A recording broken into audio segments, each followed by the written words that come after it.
Welcome to All Horse Racing All the Time. I'm your host, Al. Pegasus World Cup Eve. Big races tomorrow. Gulfstream Park. It's the only game in town. $3 million Pegasus World Cup. And we're going to be covering, I have a guest tonight. Pegasus World Cup Eve. It's kind of like Christmas Eve in a way, except gifts. Santa's going to bring us tons of money if we connect on these plays. We're going to be giving you picks and plays for every race. Key contenders, break down the 6 races of the Rainbow Six of the 13 race Pegasus World Cup Day card. And I'm going to be joined by a guest right now. We have Sopranos actor Robert Funaro. Many of you know him as Eugene Pontecorvo. He's on The Sopranos for seasons 3 through 6.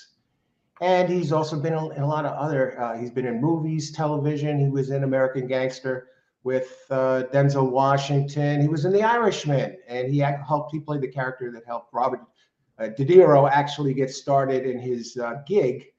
And he was also in Law and Order for a number of seasons. Ray Donovan, and what many of you might not know, and other films.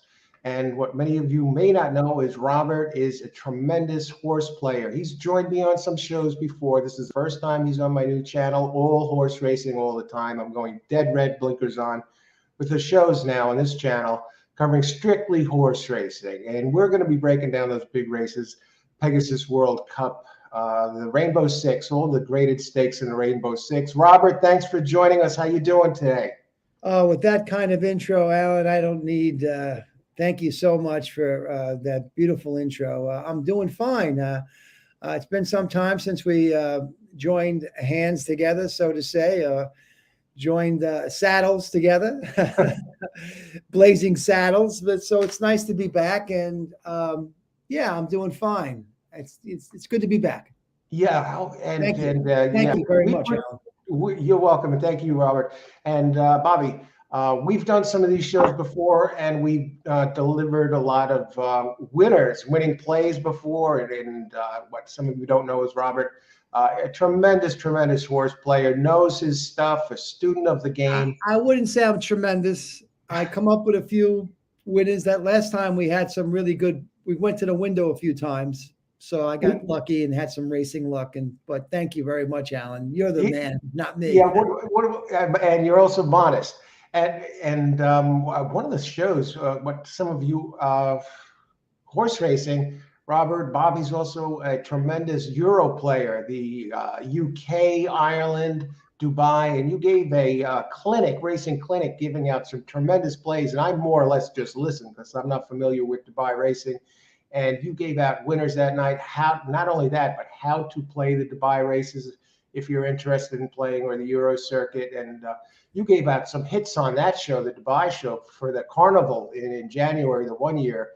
And I don't even think the people in Dubai hit that many races that you gave out. That was a good year that year. Yes. Yeah. Doesn't happen a lot, but it happens once in a while. So sometimes you get it right. And that's what racing's about. It's more or less. Oh, what happened? The first horse race probably was, I bet you my horse is faster than yours. And then they put a little wager on it. And then they got other people involved in it. So, sometimes you get it right and you feel you can have bragging rights. You do this with moderation. I'll tell you what. I'm sure some of the viewers are curious, or how you manage, if you don't mind me asking, how you manage to land the role of Eugene Pontecorvo on The Sopranos, the show. First 2 seasons, it was already a smash hit. It was the top show on television, and it's for you to land a role like that. How do you manage to get that role? That's amazing. Well, I had the greatest agent that a man could ever have, James Gandolfini. We had done a play in Europe about 7 years prior to him landing Sopranos. He came back from California after doing some films, and he was very successful with the Sopranos. And a friend of mine went up to him at a party and said, "Hey, I was working at Caroline's on Broadway. I was a manager at the time. I started as a bouncer, the skinniest bouncer on Broadway. Caroline's just closing its doors in 2023 for the first time. Sad, but this is the reality we're living Yeah, I in. just read about that. Yeah. So, I mean, I was working there, and we did a Streetcar Named Desire in Europe. I played Stanley. He played Mitch. We had a wonderful time, 3 months. So, So you were actually working with James. The two yeah, of we you had together worked playing about 7 years Star Wars. prior. It was our first professional job. And my life went in one direction. His life went in another direction. And then we met somewhat in the middle, maybe in the middle of my life. At Caroline's, he came. A friend of mine went to him at a party. Said, "If I was you, I'd see if I can get a job from your friend Bobby Funaro." And James, being the great, generous person he was, he said, "Bobby, how do you know Bobby?" Well, we work together at Caroline's. Well, what's Bobby doing? Well, he's working, at Caroline's, and he's a manager.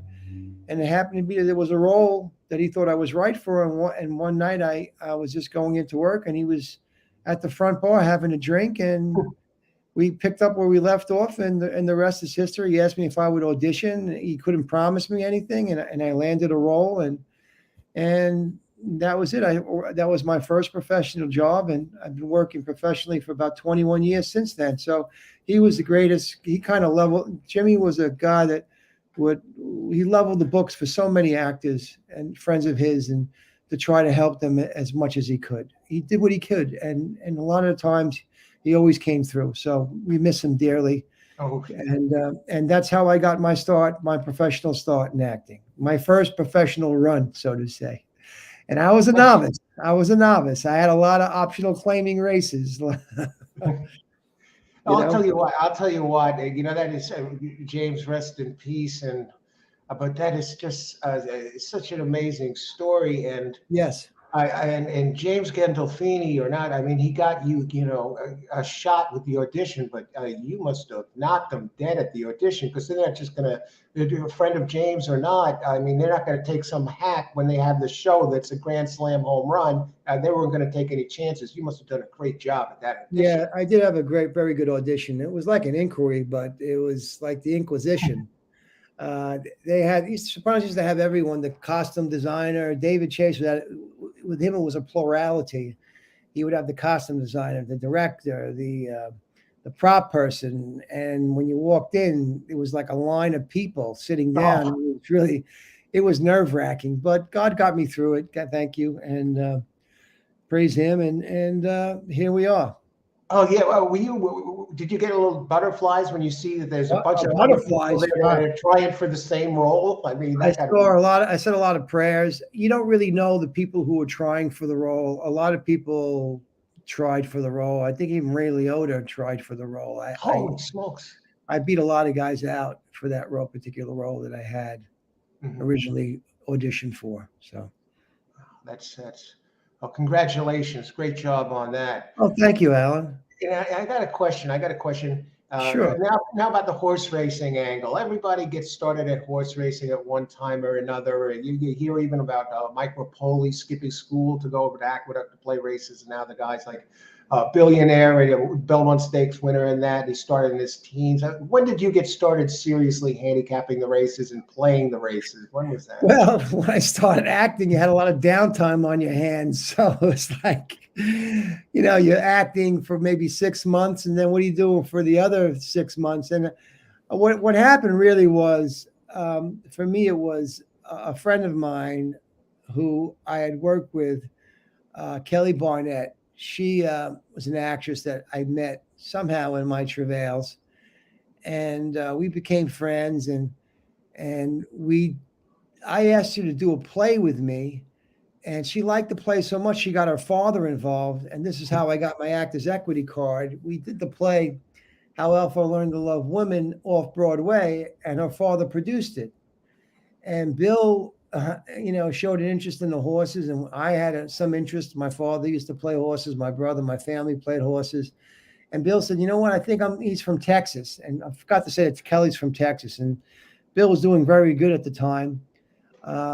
And he said, "I think I want to buy some horses, and would you help me out? And would you come around? And I live in Texas. You live in New York. You can kind of oversee the operations. You go to Belmont, Saratoga with us."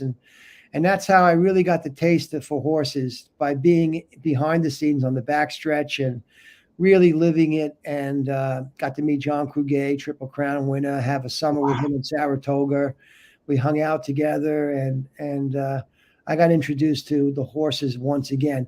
I mean, before that, it was just the gambling element, and I wasn't really gambling. I didn't really know about it too much. But then I started getting into the game, looking at breeding, because we went to the Keelan sale, and he bought a couple of horses. We had a horse that won, the Catman Can, who won with Jose Ortiz on him. He won a $75,000 maiden special weight, and he had some ability. We have the horse that, Bill had to give up the horse. But anyway, we had some horses that have won $500,000 after the fact that when he gave them up and everything. They went to Florida, and horses run to their level. So we had some horses that went down south to Tampa and that did very good. Native Hawk, he's got about $500,000 worth of earnings. Not ours anymore, but that's how I really got introduced to the game, Alan, in a different kind of way. We went to the Churchill Downs for the Kentucky Derby. I saw Wise Dan run on a Friday, and Nice. And California Chrome win on the Saturday in May, and we were on the infield. We took a picture with the California Chrome guys, and it was really a once in a lifetime experience to be at Churchill on Kentucky Derby Day. Wow, it was really a great experience, the whole thing. And I look back at it and say, wow, did I do that? Yeah, I did. Wow. That's something else. A California Chrome. I was there when he lost the Triple Crown at the Belmont Stakes. Didn't Joe Bravo cut him off or something in the beginning of the race? I don't know what happened, really. I don't recall, but good horse. And hell of a horse. The Wise Dan was a tremendous horse. Oh, yeah. I hit the pick 3 with Wise Dan in the Breeders' Cup. I hit back-to-back pick 3s in that 2012 Breeders' Cup with, I had Little Mike, who was like 17-1 or something. Wow. And Trinidad the next race, and Wise Dan the next race. Yeah. And the race you had a lot. Off the first pick 3, it was actually a 1x2x2 pick 3 that paid, I bet it for $1. It was like $4, and Shanghai Bobby was a single in the first, and then Trinidad got Little Mike, I think, got it done in the second, and then Little Mike got it done in the second, and then Trinidad the third, and maybe it was Trinidad, then Wise Dan, and then Little Mike, then Wise Dan, and then the second pick 3 paid like $1,100, and I think I shelled out a total of $12 for the 2 races. It was amazing. That's the way to play. I think to bet very little and to make a source of odds is the main thing. To beat the odds is a wonderful experience, and you're not playing a lot of money. You're betting responsibly. It's a very important thing, and that kind of bet that you made there is a very good bet. I had a similar bet at Monmouth for the Haskell with, American Pharaoh. I had a very good pick 3 in the pick 3. It was with American Pharaoh. When I went into the last leg, I just watched the race. I just had a fun watching American Pharaoh just romp over. So you kind of knew you had it in the bag at that point. Yeah, that was a no-brainer. I had it. Yes. Yeah. And you had another one a couple of years ago. You were on the show just shortly after a Saratoga trip. You hit that $2,200. I think it was $2,200 with Seafoam, with pick 4 up there at Saratoga. I did that. I had Nyquist. I've always been pretty good in terms of trying to pick out the Kentucky Derby winner prior. And I had some luck with Nyquist. I had some luck with Nyquist was $13,000, and a $100 ticket yielded $13,000. Oh, and who else did I have? I had that Pletcher. I had Justify, although Justify I had him at 10-1, and then he ran before the Derby, and then he all of a sudden went down to 4-1. So I had him, and then I had a Pletcher horse. I've hit 3 futures so far in my travails, but not last year. Who was that horse? Rich Strike, was it? Yeah.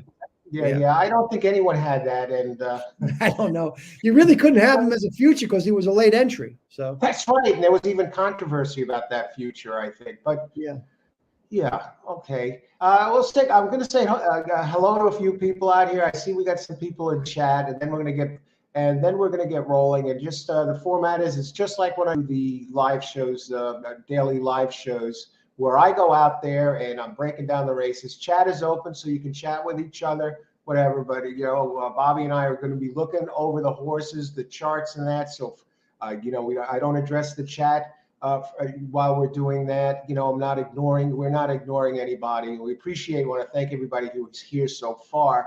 So, and then what we're going to do, we're going to handicap the races, handicap it, give it our selections, what we think how we want to use these horses, talk about the contenders, and then we'll open it up for a few minutes, and then answer some questions you might have about some of these horses, or from there, and we'll take some of those. And so try and, if you have a question for us after the race, we'll take a few questions for a few minutes about that race, and then we're going to move on to the next race, and we're going to do it in order. All the graded stakes races, Rainbow Six, all the races in the Rainbow Six races 8 to 13 in order, and with the big conclusion, the Pegasus World Cup. So let's see who's out here, and I just want to say hello to everybody, and then we'll get rolling. And I'm going to give an intro, a little bit about the race. Boris. Hey, Boris the Blade. Freaky Frank. Hello, Frank. Greg, looking forward to this. Good evening. Okay.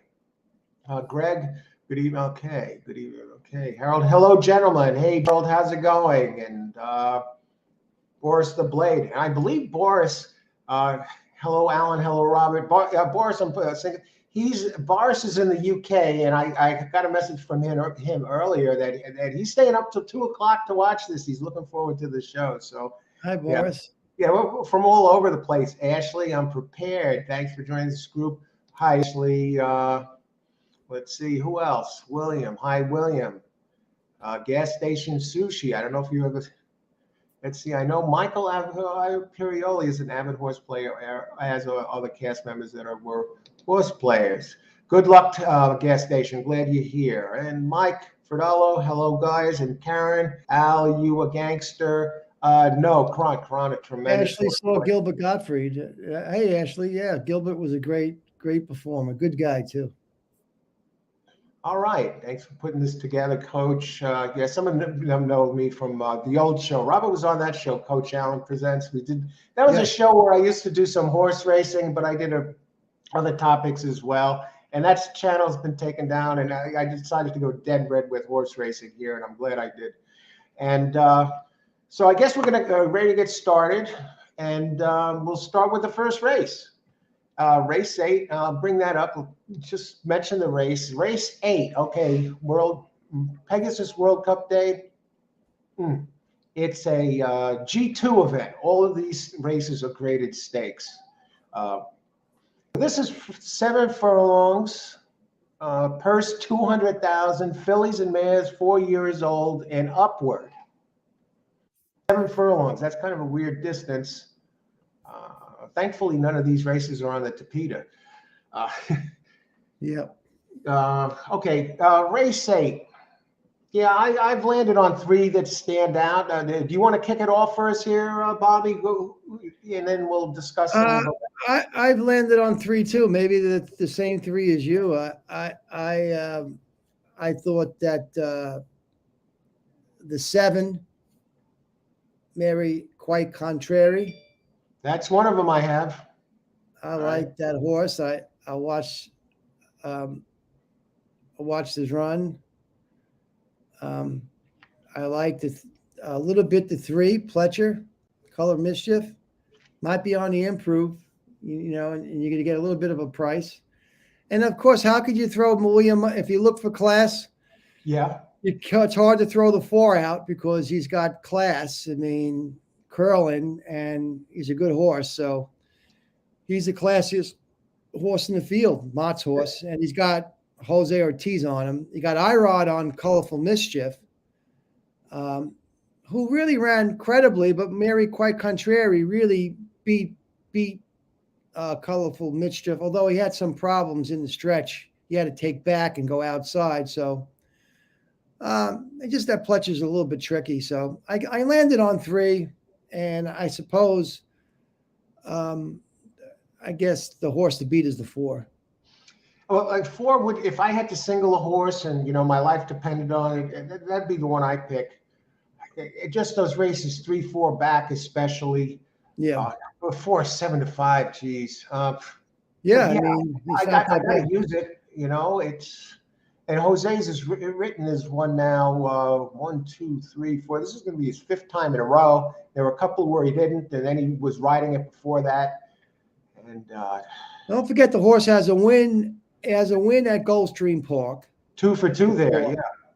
So we know that the horse likes the track. He's got class, and it's hard to. Is it a she? I don't even know. It's gray. It's a mare. I mean, This is a. This is. Let me tell you. What am I? I'm surprised. I don't even Fillies know. and mares. Yeah, fillies and mares. So she has. Sorry, A mare, fans. 5 Sorry, years old. racing fans. Anyway, she definitely has class. Now the local horses, Mary Quite Contrary's got good speed. I don't know what the buyer is for that horse, but she's a quick horse. Mary Quite Contrary. What number is that one? That one is 7. number 7. Yeah, number 7. Oh, now this one has never finished worse than second. It's 4 out of 5. It's turning back. It's 7. It's 3 out of 4 at this distance. But what really gets me is that it's moving up for this. It's never run at this level. But Right. the last race, it really moved forward. It got stuck. It got bumped around. It got stuck running wide. And it went wild. Yeah. But this one, I think, is a must include. Let me just see. That's one of them. I like 4 best, and then I'm on 7 here. 5 out of ran 6 times at Gulfstream. Knows the track. 1 5 and 1 second. And at the distance, I guess they're figuring. I'm looking at Brisnet. The speed figures. Listen to this. Ran a 96 last race. Before that, it was an 89. Then a 91, 86, 90. I mean, and it's never worse than second. You're getting 5 to 1. And the trainer's a little light. Joseph, what's his name? Catanese, only a 9% trainer. Jockey and trainer are a little weak compared to the others. But what do you think about this? What if the horse looks really good, but the jockey is questionable? Well, look at the dirt. Look at the percentage. Let the horse get them home. Route to sprint 12:36 with the trainer. 12:36. 12. If you look at the the formulator, route to sprint, he's 12,036 cents. 9 out of and one last start. He's $1 on dirt. He's got a 449, paying 449. I mean, the horse, it comes through this horse. Yeah, always there. And he ran December, loves the track. I mean, this is a good play. I mean, it's a solid play if you want to get some value, a single value. Yeah, I think it's going to be a player. I think this one's going to be a player, but it'll be a player as long as it runs back to its last race. Before that, it was 70. It had 76-day layoff, and it came back a different filly. Because she's only 4. So, but it came back. But if it goes back to the races it was winning, even though it won 4 of the 5 previous races, none of those races are really fast enough to get the job done here. Do you think it can repeat like that? I mean, 70s. Well, I guess they're still developing it at 4. It's not an adult. This is a first-time 4-year-old. So, I mean, that's one of my brother's biggest plays, the first-time 4-year-old. Oh, okay.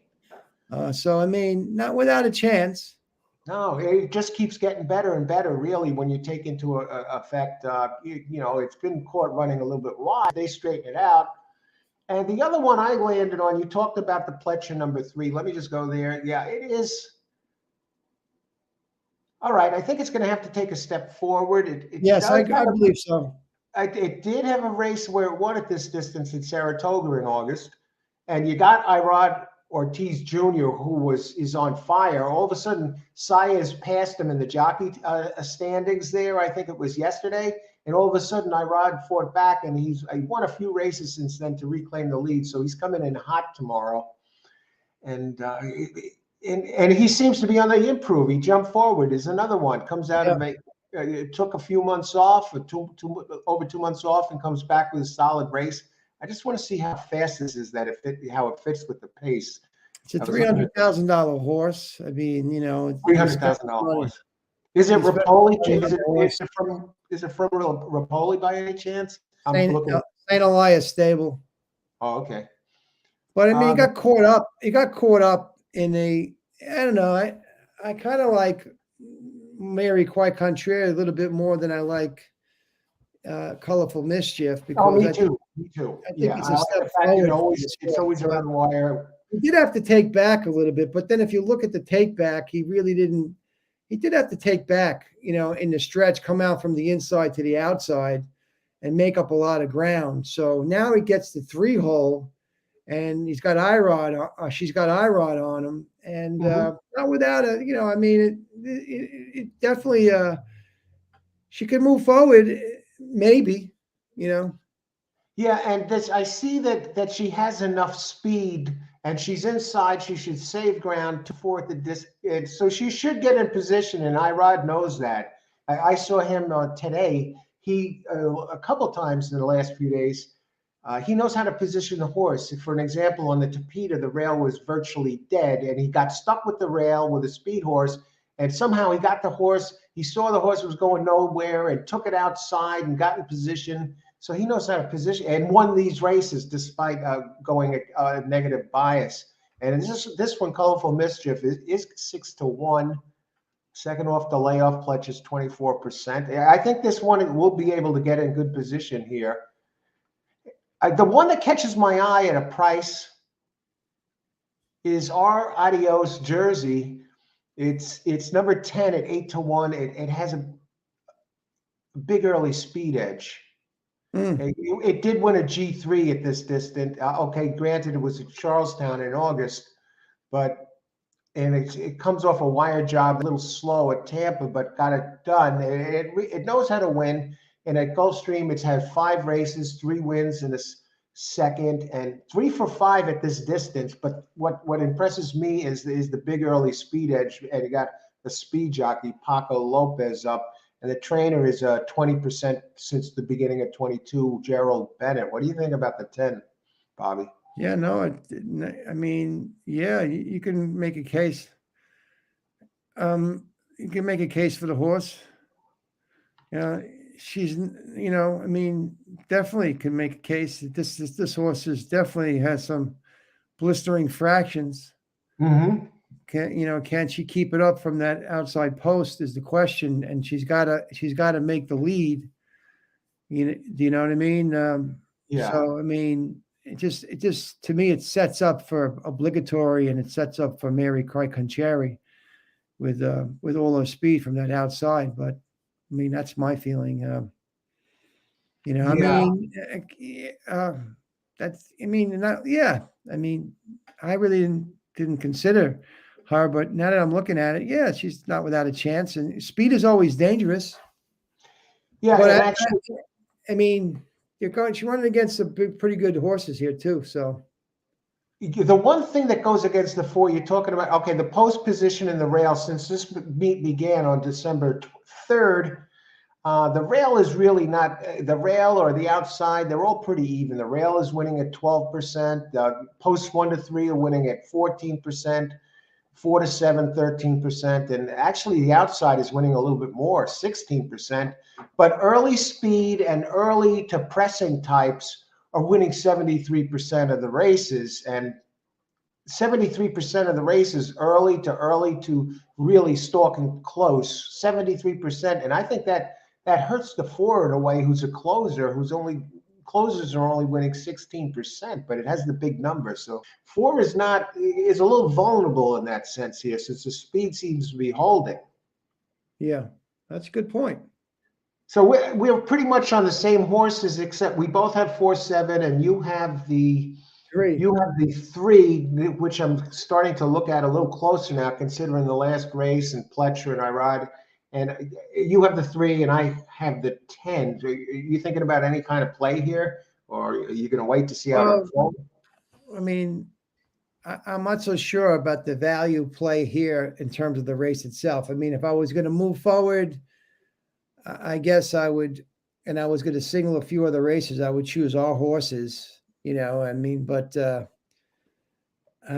it's a tough one, not to spread here, but I guess if you go with class, you got to go with the curling. Go with the curling Mott's horse. Yeah, you can't leave the 4 out, no matter how the track is playing. Like I said, it only wins 16%. But I at mean, the this same would be time, the one that's fast I enough like to the beat 7 part of too. 2%. I like the 7, the 4-7. I like those 2 horses, the 4-7, 3-4-7, maybe a trifecta. 3, 4, 3, yeah, 4, yeah, 7 something like that. trifecta. If I was moving forward, I'd like to have all 3 of those. I mean, you just don't want the 4 single. I mean, you just can't, No, like you said. no way, because there's other value, like you said. There's some Yeah, value in here. Yeah. even your horse might have an outside chance too. Yeah, I think it's fast enough to sneak in the money, at least part of the try. If you want to use it on the bottom. Like if I was going to play within this race, maybe I'd do a trifectas 4 over 3, 4 over 3-4-7, 3-4-7, and 3-4-7 over 4, another 3-4-7, and maybe throw another one. Maybe add one more, depending on how they look on the track and what the odds are. Or maybe just go double. If I was to play a cheap pick 6, I would start with the 7 horse. I would start with the 7. I'm making my choice to be the 7 to win here. You have to make choices, and sometimes you get lucky with your choices. I'm just saying, I would say I would go with the 7. Okay, and if I had to single one, I would go. Yeah. I would go with. If I had to single one, I'd go with the 4 here. Okay. All right. You gotta, that's the thing about the racing thing. You can't play them all, and sometimes you might get lucky, and you beat the odds, or you play the favorite, and you were right. But you can't play them all. You're not going to play a $2,000 pick 6 here, because that's not the way you should play. You should play with to have fun. I think, and I think that I'm going to go with Panici here. I'm going to say Panici. So, okay, and I do like Pletcher a little. I like Pletcher a little bit. I think he's sneaky because of that rail, but he is cutting back. I mean, if I was to look at 7 furlongs, I would say, this horse ran against Echo Zulu at Churchill, pressed 2 wide between held show. Got class 2, grade 3 against Echo Zulu. So I don't know. He's a sneaky horse, this 3. So I don't know. But I don't think his numbers, I don't think his shows that, Yeah. Yeah, I think he really got beat outright by Mary Quite Contrary. If you look at that race, he really, even though he took back, it didn't really, I don't know. I don't think he lost a lot of ground taking back a little bit, I don't think he lost that much. I don't think she lost that much momentum, is what I'm saying, after looking at the race. So I'll go with Mary Quite Contrary. You'll go with the 4. All right. Yeah, I'm thinking maybe a 4-7-10 exacta box 2, or maybe a daily double. Anyone else you want to look at before we take a few questions and move on? I'm good. Want to take some questions? Race 8. Let's see who we got. Okay, we have a pick here. Karan, 4173. It looks like he's on the same horses as us, pretty much the same as us. He has the 1 in there. You got anything to say about the 1, Bob? No, I don't. I love the breeding. I love Brad Cox, and I love that kind of breeding. He's run for some. It's not a bad pick. He's run. He's a closer, and he's getting the 1 hole. He's got to do a lot of work to close on it. He's really gonna have to step up. He's run some big races. Yeah. Not for me, but these are all good horses. You can't pick them all, and if I had to pick 2, I'd pick 4-7. But let's take some others. Okay, 7 is on fire. Ashley, who else? None of the short prices will be near the lead. That's what's weird about this race. And I think that sets it up for excellent for. I think Mike has a point. Says he doesn't like the 3 in the top 3. I think he's not without. It's a valid point for Mike Fardeller. I think he does have a point. The horse is cutting back, and he hasn't really done well on 7 furlongs. But it's just that Mike. It's that Pletcher, man. He's just a dangerous guy. He's just a dangerous trainer. Yeah, and he is only improving. When you count Pletcher out, and you cannot. But The horse has enough. The horse has enough positional speed. It's going to have to move forward. Make no doubt about it. yes, I think you're right. It's going to have to move forward. Yeah. But good point. What else? Don't leave 10 out. Somebody. Okay, that's the one. That's the speed. Very aggressive. Yeah, we like the 10. I think we covered that. And Frankie Dettori rides in race 9. I noticed that. And agreed, I'm using 7. And all right, let's move on to the next race. Race number 9. Thanks everybody for participating, for being here tonight. Race 9, Yes. a mile and a half on turf. It's a G3, the William L. McKnight Special. So we go to the turf. And this race, okay, this looks like a barn burner because I have 5 horses I'm talking about. One has 3 question marks. One has 1. You know, okay. So I'll let you go first here. You can go first in the first 2. I'll go first in the second 2, and then you know, as the guest can take us, you can go first in the 12th and the 13th. So. And let me just tell you a little bit about it. Okay, so it's it's a grade 3 purse, 200,000. So all graded stakes here in the Rainbow.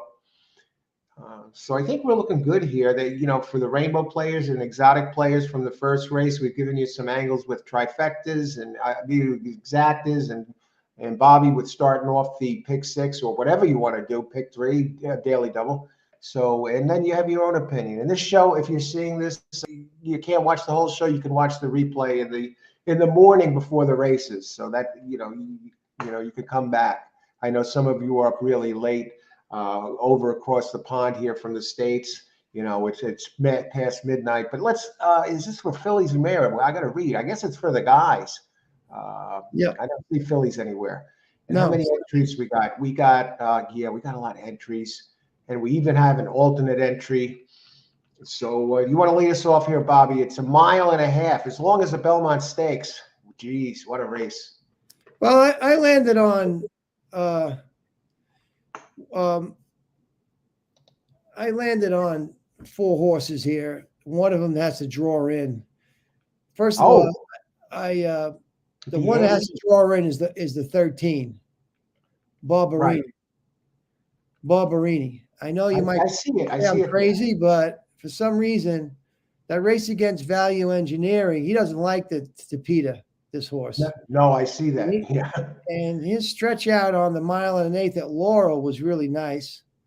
I watched that stretch out, and Pimlico looked good. And I mean, it's just a wild play, but listen, you know, we'll see if he draws in. But if he doesn't draw in, I like the 7 Channel Maker.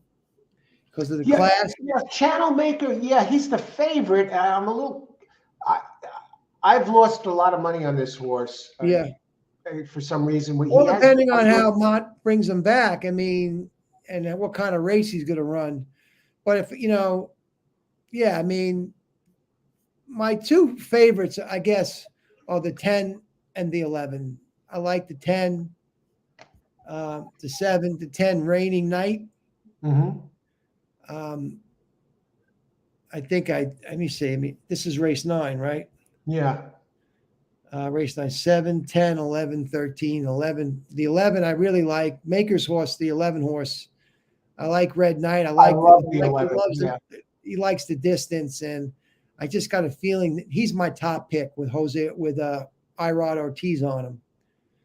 I like the 11. And now this Reigning Spirit, I'm not sure why I chose this horse, but you know, I want to go back to for a second to number 13. I'm noticing something. Okay, we're going to throw the Tapeta race out. He doesn't like the Tapeta. No, I'm going to throw it out. Every single race, this horse keeps getting better and better and better on turf every single race. And he's always around the wire. He wins. He knows how to get it and find his way into the winner's circle. Yeah. And he just keeps getting better. Yeah, I mean, I watched his races, and I love this breeding, this Flintshire. That's a European horse, Flintshire. Yeah, Great Britain. I just think that if he draws in, he's not without a chance. You know, I mean, at the extra distance. You know. Yeah. The way he ran those 3 races that he won, he's interesting horse. And he has some, and he has a little bit of a giddy up to him to at least get in positions because he's Yeah, faster than some of them that are inside of him. And at yeah. a mile and a half, really not concerned about the outside post being an issue. Let me just see how the outside posts play. The post positions are playing at this on this track at this type of distance. There's no body of work really to go by. It's only a couple of races, so no, I can't. I don't see it. Yeah. What I do see is that the early speed. I don't have enough info to go by. They only have 2 races that fit this criteria, and that goes all the way back to December 3rd. Okay, go ahead, Bobby. No, So you I were talking hope about he the other draws one. in. Is it the I like 9? to put a little win bet on the horse, but I for some reason I'm just looking at Reigning Spirit. What made me like Reigning Spirit? Number Because 10. he ran 20 at to 1. Keeneland. He ran at Keeneland, and the close score takes distance. Minka says he may have to pass the entire field to win.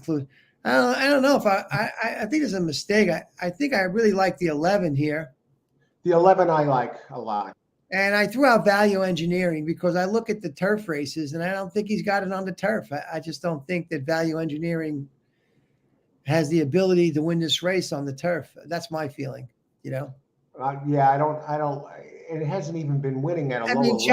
Channel What Maker, are the like odds you of said. Value Engineering? Oh, 20 to 1, you say. Okay. Yeah, Channel Maker, like you said, was, He did question. win a G1 in where? Keeneland in a G2. Go ahead.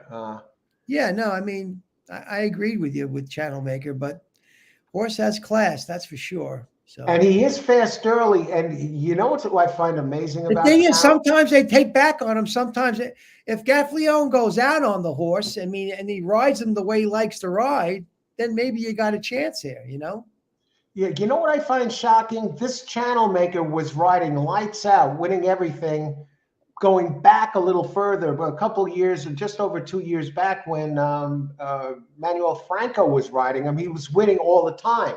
And then they sent him to Dubai, and they put somebody else up, and he lost in Dubai.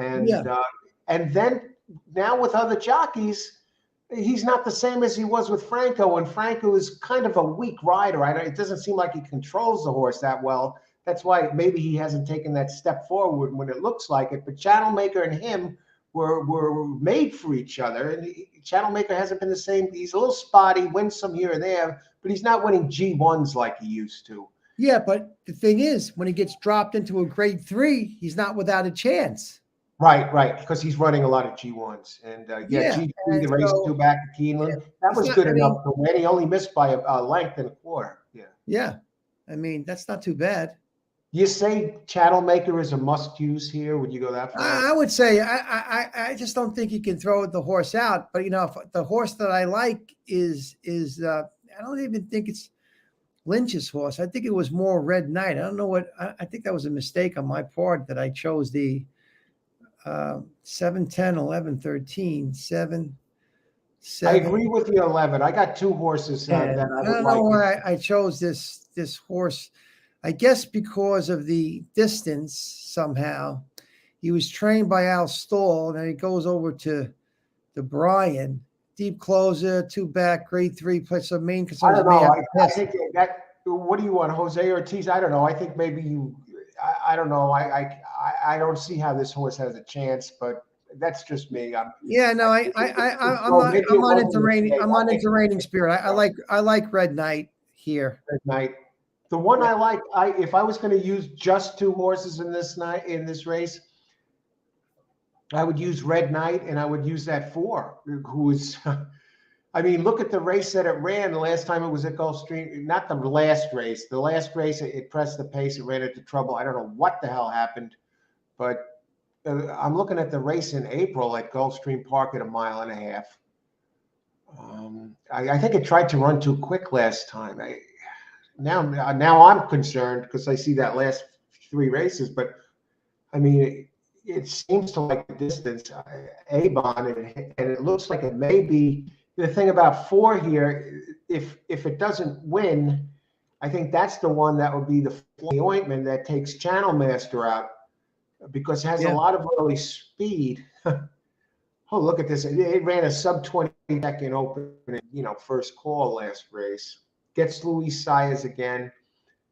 And Channel Maker is the, listed as the lone early speed in this race, but he's been running second early lately. But if this one goes to the front like that, I don't know. A Channel Maker did one. Again, you have Fletcher. You like 4 at all, Bobby? Yeah, no, I don't think he's without a chance. He does his best work when he's on. That's what it says here at the notes, on or near the lead, but needs a wake up call to defend his McKnight title. They think the formulator says that he needs a wake up call. I mean, I don't know who writes these things. I mean, he does have class. He's won $400,000 on a turf, so can't discount him. I mean, if you throw out that last race and you look at the mile and a half race at Gulfstream, like you said, in April, 3 wide, bid clear, no match. But there was no match. And now he drops into a grade 3. So, I mean, what do you think? Do you think that last race was just a prep race? Optional claim? Yeah. I don't know. It was so bad that day. I mean, really didn't do really well that day. 3-2 did have no wide. lead at the second call. I know. I'm going in a different direction than him. Okay. Yeah. I'm having my doubts now looking at the recent form. Let's see. He's a 6-year-old. I got a couple of now. What about okay, where is it? What about number? I have number 8 listed here. Harlan Estate. Harlan Estate, and it doesn't like the Tapeta, but look what it did on turf 3 back. Yeah, but he's got he's stretching out. You know what I mean? And he has some speed. He'll be part of the first group. He's got Rosario. He's stretching out. Yeah, he's stretching out. It's not for me. I mean, the Tapeta to turf. I don't know. I think for show players out there, I think that's a good one to throw in there for sure. Yeah, I hear you. Just based on the race. Well, let me bring them up here. Just based on the race 3 back on turf, and his other race on turf, he has a second and a first in his last 2 races on turf. June 20, June 12th, drew clear driving. On the 3rd, he finished second, but he was gaining, they say. And the Tapeta, you can see he doesn't like the Tapeta. I don't even know why they run him on Tapeta so often. This Whitworth Beckham has no races at Gulfstream. That's a problem. Rosario's a good turf rider, but Rosario hasn't, he hasn't been that hot, but he's starting to get a little hotter. I like the race 3 back. I think I'm going to slip him in this. I'm going to put a show there for him, and I'll see what the board looks like. I like 411 best. I was looking at the 3. Lanfranco Dettori. Somebody mentioned that he's riding, and this guy I heard in the British racing one year, he won 7 straight races, all the 7 races on the card. I tell you a sneaky horse. I think that one's a must. I like it. If you throw out the last race, I think his previous 3 races. Which one? What are you talking about, Alan? Which one? Number 3, Payo Alto Shores. Yeah, well, my feeling with this here is that these kind of type of horses is that in France, they have this good to soft. If you look at his races, they like that soft ground. Yielding. If you looked at Aqueduct, he did well in the yielding. He came in 3rd in the yielding track at a mile. Excellent observation, Bob. And they like the soft ground. If you look at his races in Europe, he won on good ground, soft. He came in 3rd on soft, good to soft, 5th. He's had some good jockeys on him. But what a sneaky horse. I mean, I'm not without a chance, Alan, but a sneaky horse here, and I always say this, is that all the Galileos are very interesting horses. Now, if you look at this horse, I know you're going to think I'm crazy, this Agatare, right? I'm just saying. He ran horrible on the Tapeta. Let's face it, he didn't like it. He reared at the start. He had a hard time. I saw he reared at the start. He came in first at the Far Hills. But if you look at his European races, he's run a mile and a half. He's done horribly, but he's been carrying 133 pounds, 131 pounds, 133 pounds, 135 pounds. Now tomorrow, he's got 121 and he's going a mile and a half. I'm just saying, it's just weird, man. He's going to feel like it's a day off. These Galileos at 20-1, they're interesting horses because sometimes they come through, you know? Yeah, that Jimmy Bolger is he's a good, I mean, he really didn't do anything in Europe. Yeah, he ran some stakes races. He didn't really finish anything.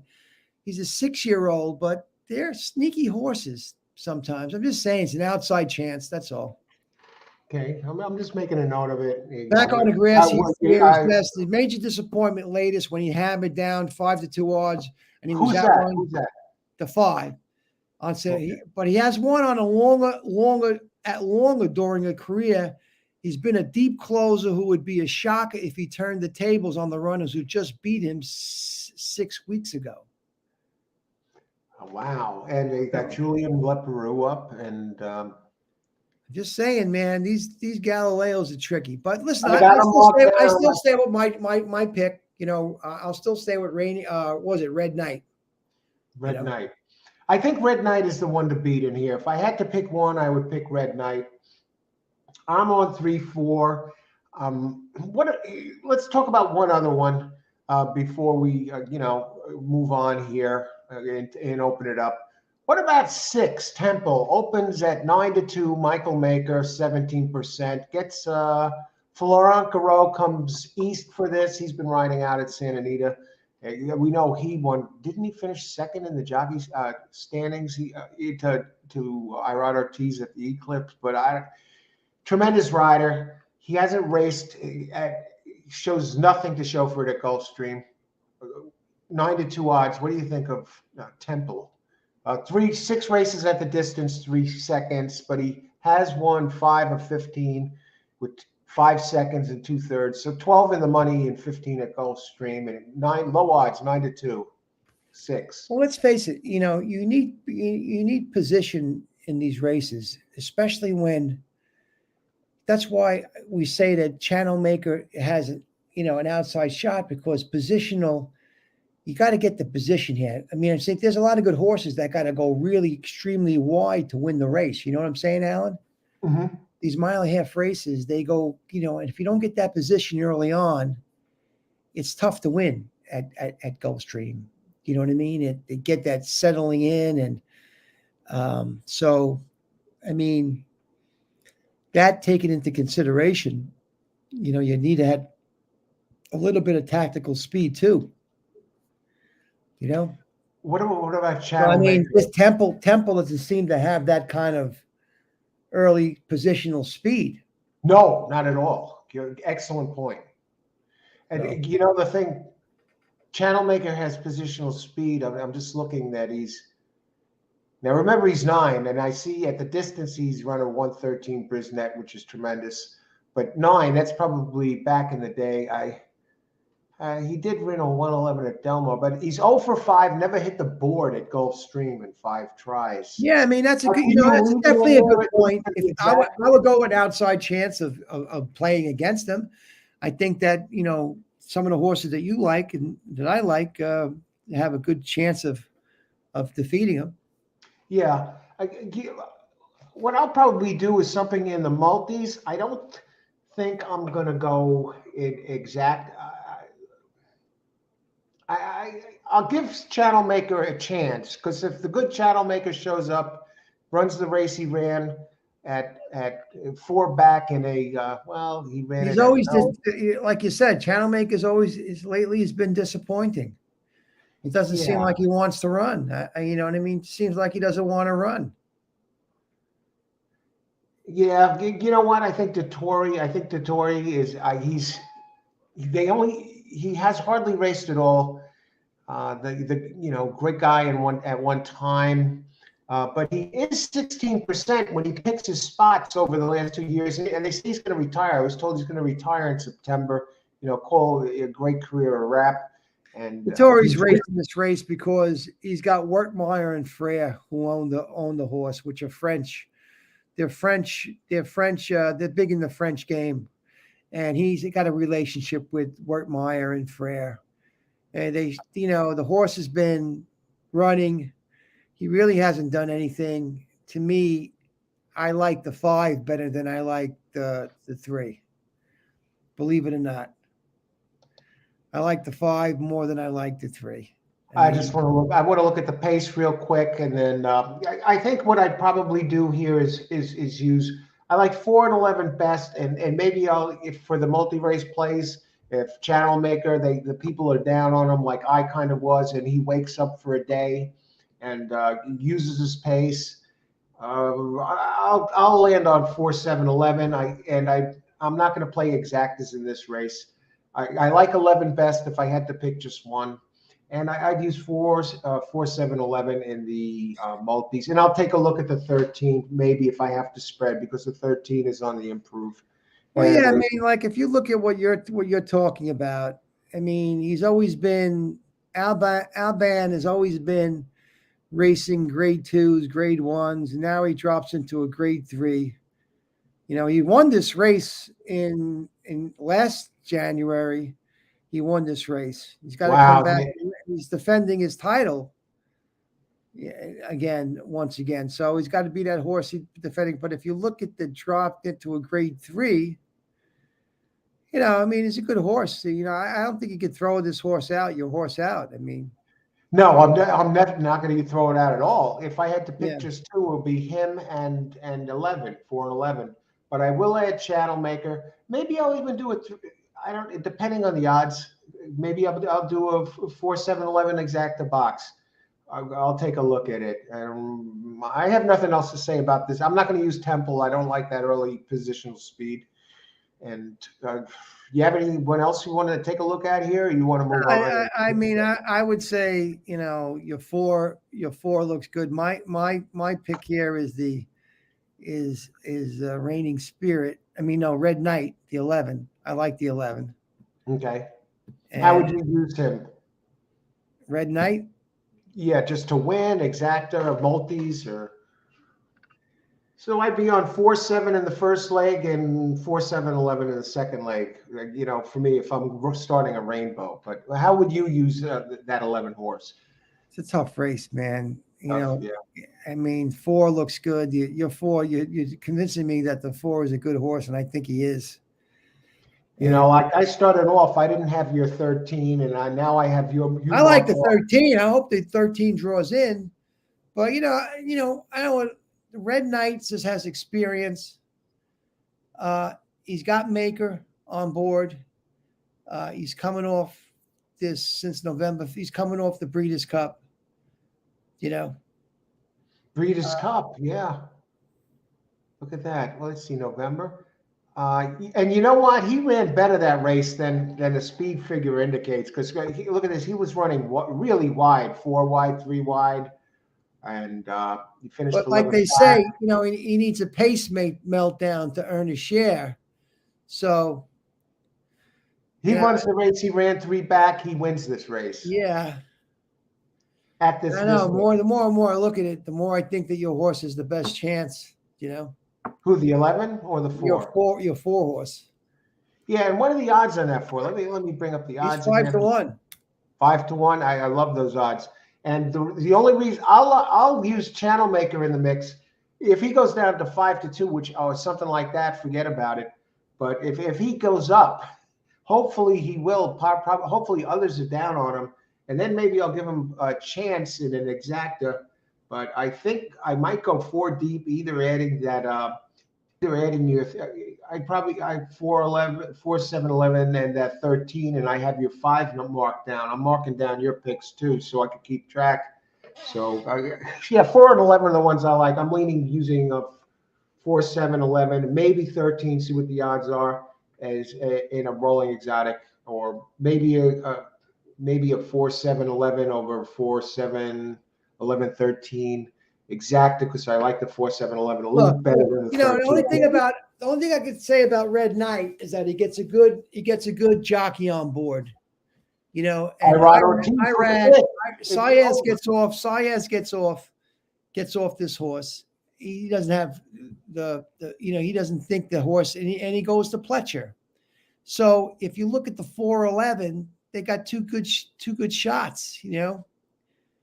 I mean, he's not without a shot. I mean, Saez gave up on the horse, but Saez rides him all the time. Yeah, Saez rides the horse. Well, not all the time. He had Corrales. He gave up on the horse, but Maker is a weird trainer. He's a weird trainer, Maker, man. He knows how to win in Florida. So I like the fact that Irod's on this horse. That's all I'm saying. I mean, I think your horse is the horse to beat here. And what I'm saying is Saez rides this 4-horse all the time. 1, 2, 3, 4, 5, 6, 7. This could be the 8th time in a row. Yeah. But and he kind of knocked head with Temple, but that's going back in March. Yeah, you're going back a little bit of a ways, Alan. Yeah. He lost to Temple one race, but then he beat Temple the race before. But yeah, he's definitely better than Temple. All right, I 4-7-11 and maybe 13. I'm thinking maybe a daily double with the 4-7 previous. Or I'm going to take a look at it. And do you want to open it up and move on? Yeah. Let's open it up to people. What do some of the fans think? Yeah, let's see what's up here. Let's go back here. Okay, any questions? The 13. Someone says he might draw in. So where was that? I tell you the truth. I'm willing to say the 13. I love the from the Lithoids. I love for the 13 to draw in. Okay, let's go back a little bit. Okay, I'm just going back. Red light will get bet tomorrow. Okay, 13. Somebody say, yeah, Mike says he's in. I guess he hears it from somewhere. Boris Blade, Cindy and Yogi. Hey, Cindy, we're on night. I guess that's the 11, right, Bobby? Red Knight? Okay, we got the... They say that they like the 5. You never know. I mean, who's saying that? Okay. The thing about the races, as my brother once said, like horses can trip out in these races, and you don't know. These mile-and-a-half races are very capricious. That's all I'm saying. Unless you got a grade 1 and Gallo, whatever you have, a Charlie Appleby horse or Aidan O'Brien horse that's unstoppable. I was looking for those guys. No sign of them tomorrow. No, they're not coming. But I'm just saying, these horses trip out. I mean, even though this horse had a bad start, he won on a yielding ground. This 5-horse won on yielding. He carried 137, 133. Well, listen, I'm just saying it's an outside shot. That's all. Yeah, but if you ask me, I think that the Barberini, I don't see anything wrong with this Barberini. So Cindy and Yogi is Bobby is on your horses here. Pointing out that 5. Thanks for pointing, Cindy. Thanks you for pointing out the 5, and that's our exacta box 11-5. Yeah. Okay, and Galileo Boris Sayed, the greatest British horse of all time. Frankel. Yes. Okay, I think I've missed 13 with arrows, so thank you. Ashley, I think I may have missed 13 without Robert. Thank you much, Ashley. Thanks you, Bobby. And Karam, Gulfstream, 7-11, 6-4. Well, that's 3 of the ones I like, and okay. Yeah, because if Lithoid says that Betfair is accepting bets on the number 13. That's what Europe says, Okay. So maybe I'm going to kick some of the players over in the UK that join the show sometimes. They have options on their wagering platforms where they can bet on horses to lose. Yeah. It's a different game, but it's the same game, but with a couple more options. But I think not to worry. Yeah, they're much more advanced than we are. They've been there a lot longer than us. They have, And and they give refunds out there. They give refunds, and we don't. yeah, they give refunds. I'll tell you what. Do you know thoroughbred racing? The modern thoroughbred game originated over in the UK in 1776. So they got it. They got the ball rolling. So yeah, and they definitely have an edge on the turf racing. That's for sure. And the betting too. I feel like Betfair is the place. It's a great system. They tried it here, but it didn't work. But I mean, I wish it would have worked. We couldn't use it in New York because they only had it in New Jersey. So that was a setback. And then they said that there wasn't working out.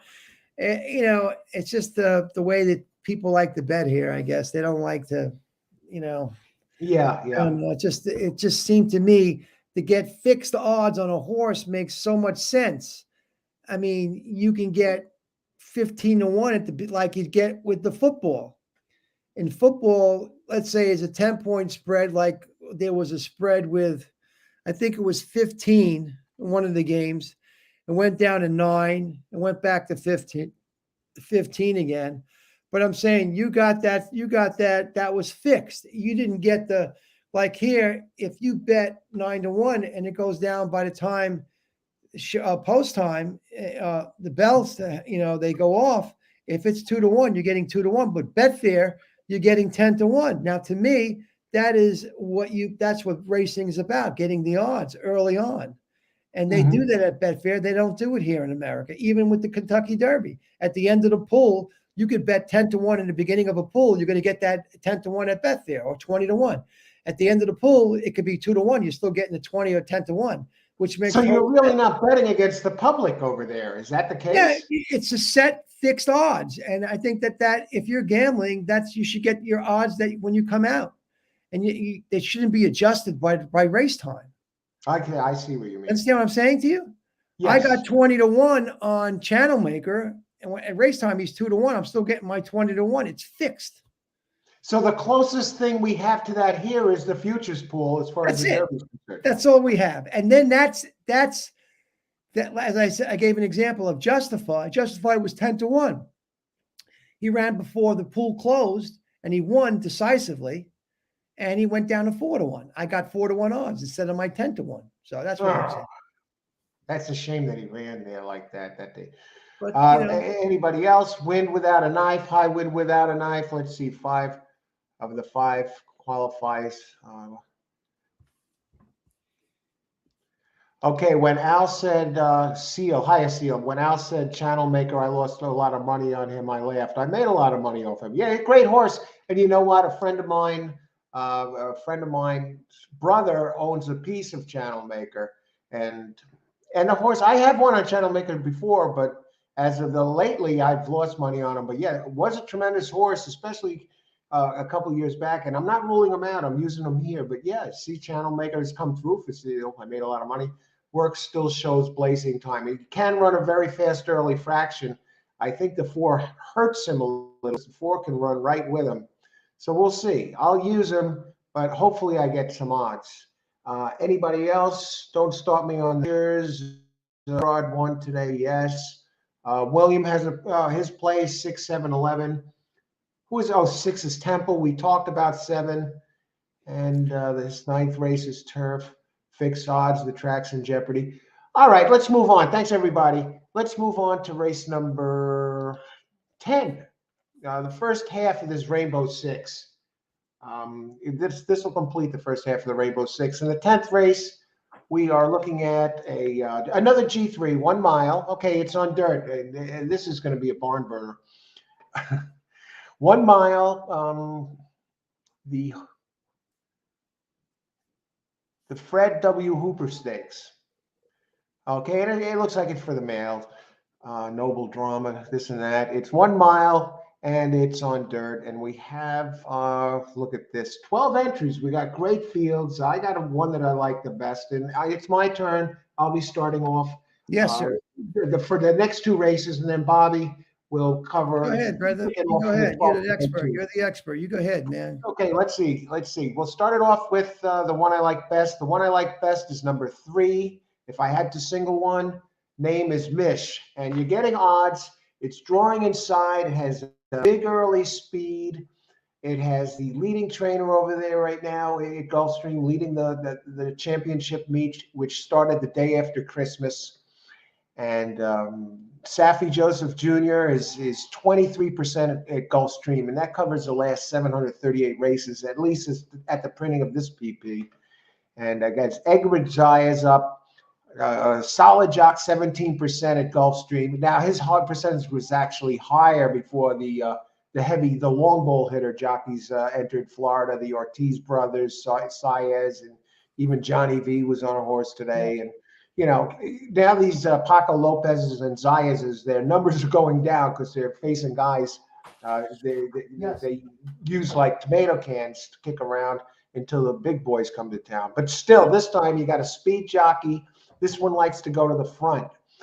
And hot trainer, comes off a bullet work, first of 91 on the 21st, and that's in 46-2 for 4 furlongs. So I like that one best. I think he's going to be part of the pace. Let me just look at the pace notes that I have here real quick. And I'd say 8, 9, 10. Okay, race 10. And there's a lot of speed in here. That's the thing. But I don't think he needs the lead. He's going to get challenged a little bit, though. Well, you know, an interesting fact, I'll just say, I'm going to be quiet, but an interesting fact is that Zayas gets off the 7 to ride your horse. He's rode that horse the last 3 times out, and he's won that horse, picking up pennies. So it's interesting that he gets off to race your horse. That's all I want to say. Yeah. Now, it's funny that, he's won 3 straight. Do you think he was actually kicked off the horse to get the jockey up? No, I think Zayas made a choice. You think he made a choice? Yeah, based on his last run at a mile and a 16th. I think he said, I like this horse at 7 furlongs. I mean, and look at the fractions were pretty good. I mean, he wasn't kicked off the run. He ran on picking up pennies he's a cheaper horse. And by the way, I like picking up pennies. I like this horse, but it's another one with early speed. And get this, I like him. I get Jose on him, but I mean, I'm just saying, Zayas gets off this horse to ride your horse. He got off this horse to ride your horse, and this horse, I mean, looking at the buyers is not bad. So Zayas gets off to ride your horse at 7 furlongs. So there's got to be a reason why. And maybe it's this blistering speed he has. Because if you look at that 96 and 94 buyer at Gulfstream Park, the fractions were 23, 46, 110, 24, 46, or 47, and 111 until he lost the race. But your horse has speed, man. You know? Yeah, and look at this. Ortiz did ride the 7 before, and get this, the 3 and the 7, they have that same trainer. So did the trainer make the switch? Safi Joseph Jr.? I would assume that.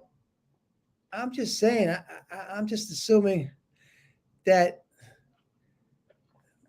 I don't know. I mean, they both have big early speed. The thing is that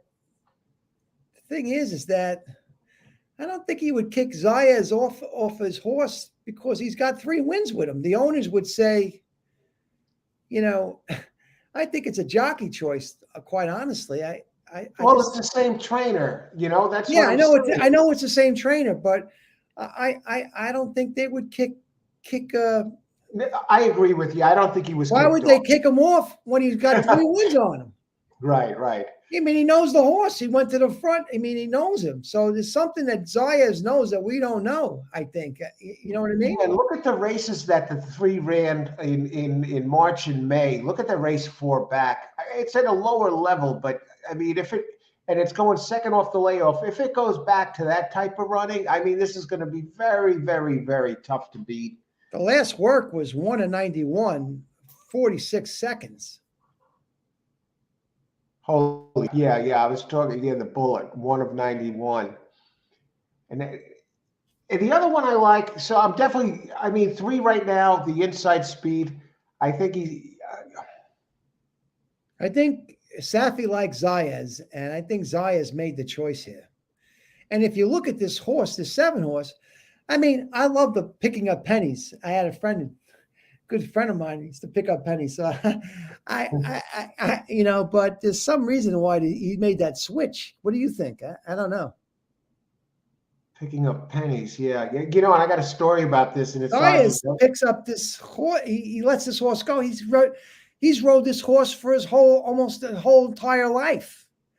He's got 1, 2, 3, 4, 5, 6, 7, 8 races on this horse. He's won 5 of the races on this horse. But now he's off the horse. Yeah, that's what I'm saying. Why does he get off this horse? Yeah, Picking Up Pennies is running some nice races, winning, but has never passed the test. And the name Picking Up Pennies, there's a little story about that. Now I'm hearing this. I don't know if there's any sign. I have it in my pocket. I'm not going to dig it out now. I was stopping at Starbucks this morning, and I saw a penny on the ground, and it was heads up. And I was like, I can't remember the last time I saw a penny on the ground. It always seems to be tails. And this one was heads up. And I said, well, maybe it's lucky. And I picked it up. It's in my pocket right now. So let's see if the penny is lucky. But now I see a horse named Picking Up Pennies, and that's just what I did today. And it's in my pocket. But I'm going to move on to the other one. I listed 4 here, and I didn't pick the 7, but how does the 7 shape up as far as speed? That got to be part of the speed too. I watched the 7 run. He ran. Oh, you did? What do you think? He looked fantastic his last race, but here's the thing. How hard did he run on that January 7th? He made the lead that race. He ran a very hard race that race. So I don't know. I think your horse is the sneaky horse. I mean, the 3, yeah. I think he's the sneaky horse. Your horse is the sneaky horse in here.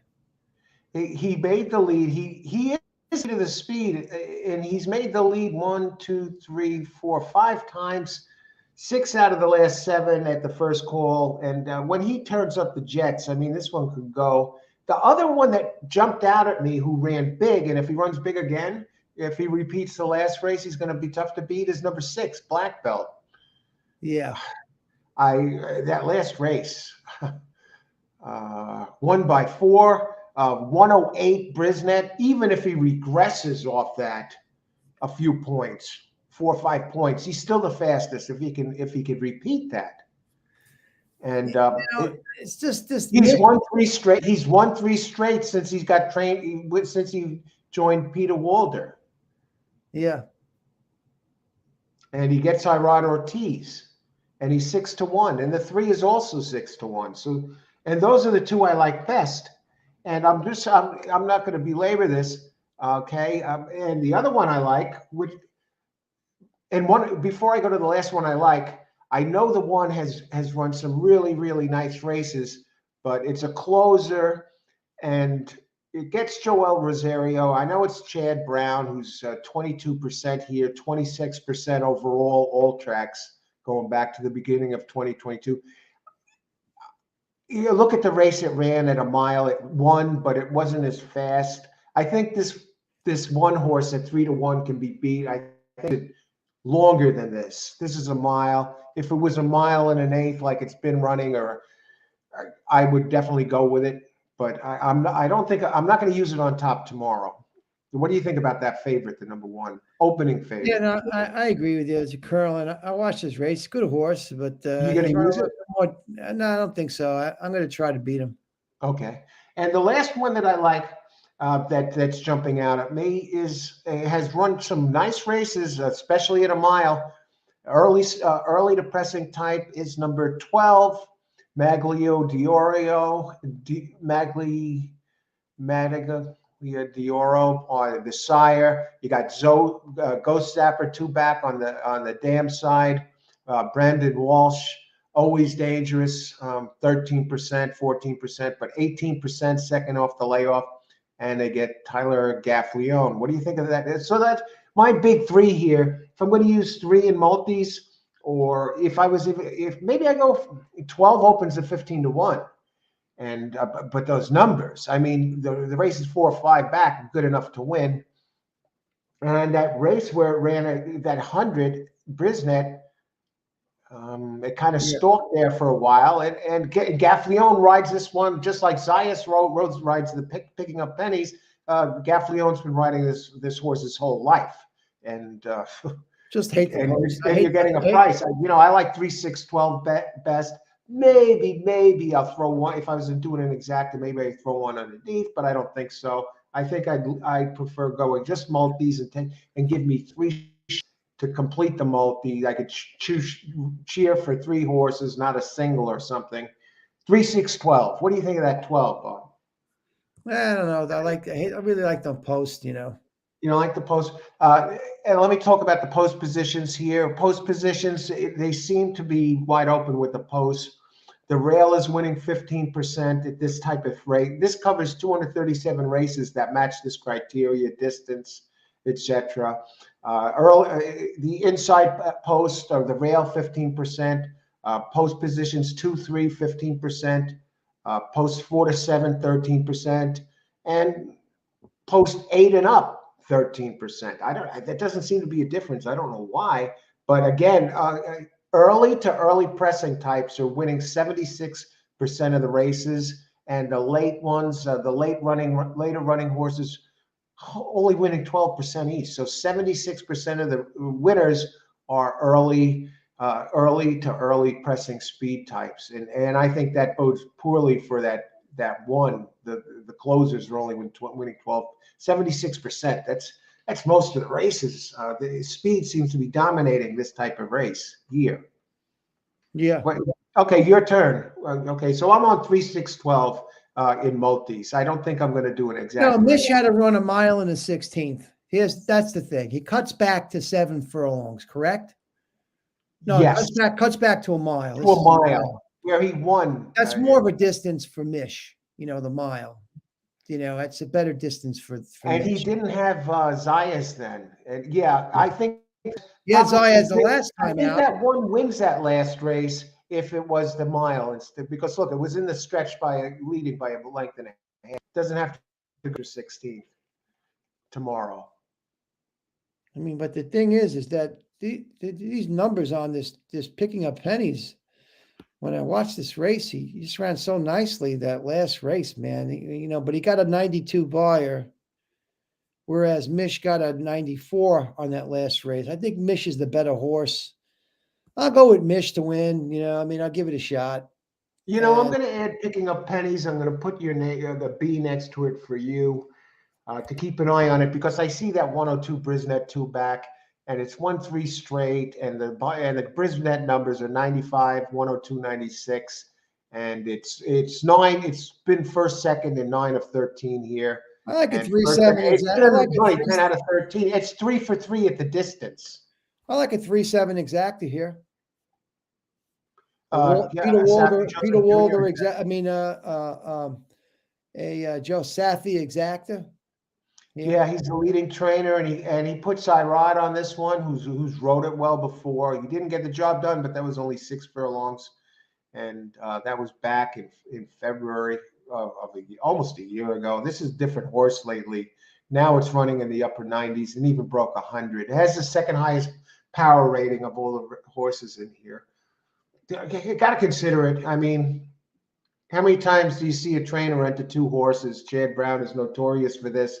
And the horse that looks like it's unbeatable loses to his horse that's a 5-1 shot. It's like a sneaky one.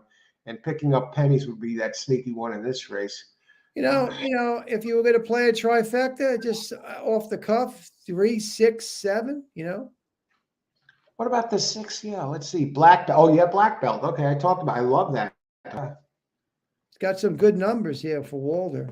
Yeah, and they have the running types that have been winning 76% of these races at this distance here. You got 2 early speeds, 3 and 7, and the 6 is early to pressing type, and the rail doesn't seem to be a problem, and the 1 is up against it. Closers are doing nothing at this distance here, at this type of race. So, yeah. Not without a shot. 3-6-7. 3-6-7. I'm still a little concerned about that 12, but And the others, let me just breeze the others. Any others you're interested in here in this 10th race? No, I just think that the three's the horse to beat. That's my feeling. Okay. Okay. Yeah. I mean, he's got class Yeah, one too. He's more run a look. grade 3. He came in second in a grade 3. Ran against Silver Prospector. Drifted, gave way at a mile. You know what I mean? If Safi has him right, I mean, he needed that race, that last race, that's for sure. And he ran a mile and 16th. He conks out. He likes the mile. So I do have a question about one that I think it's a price horse. Yeah, it is a price horse.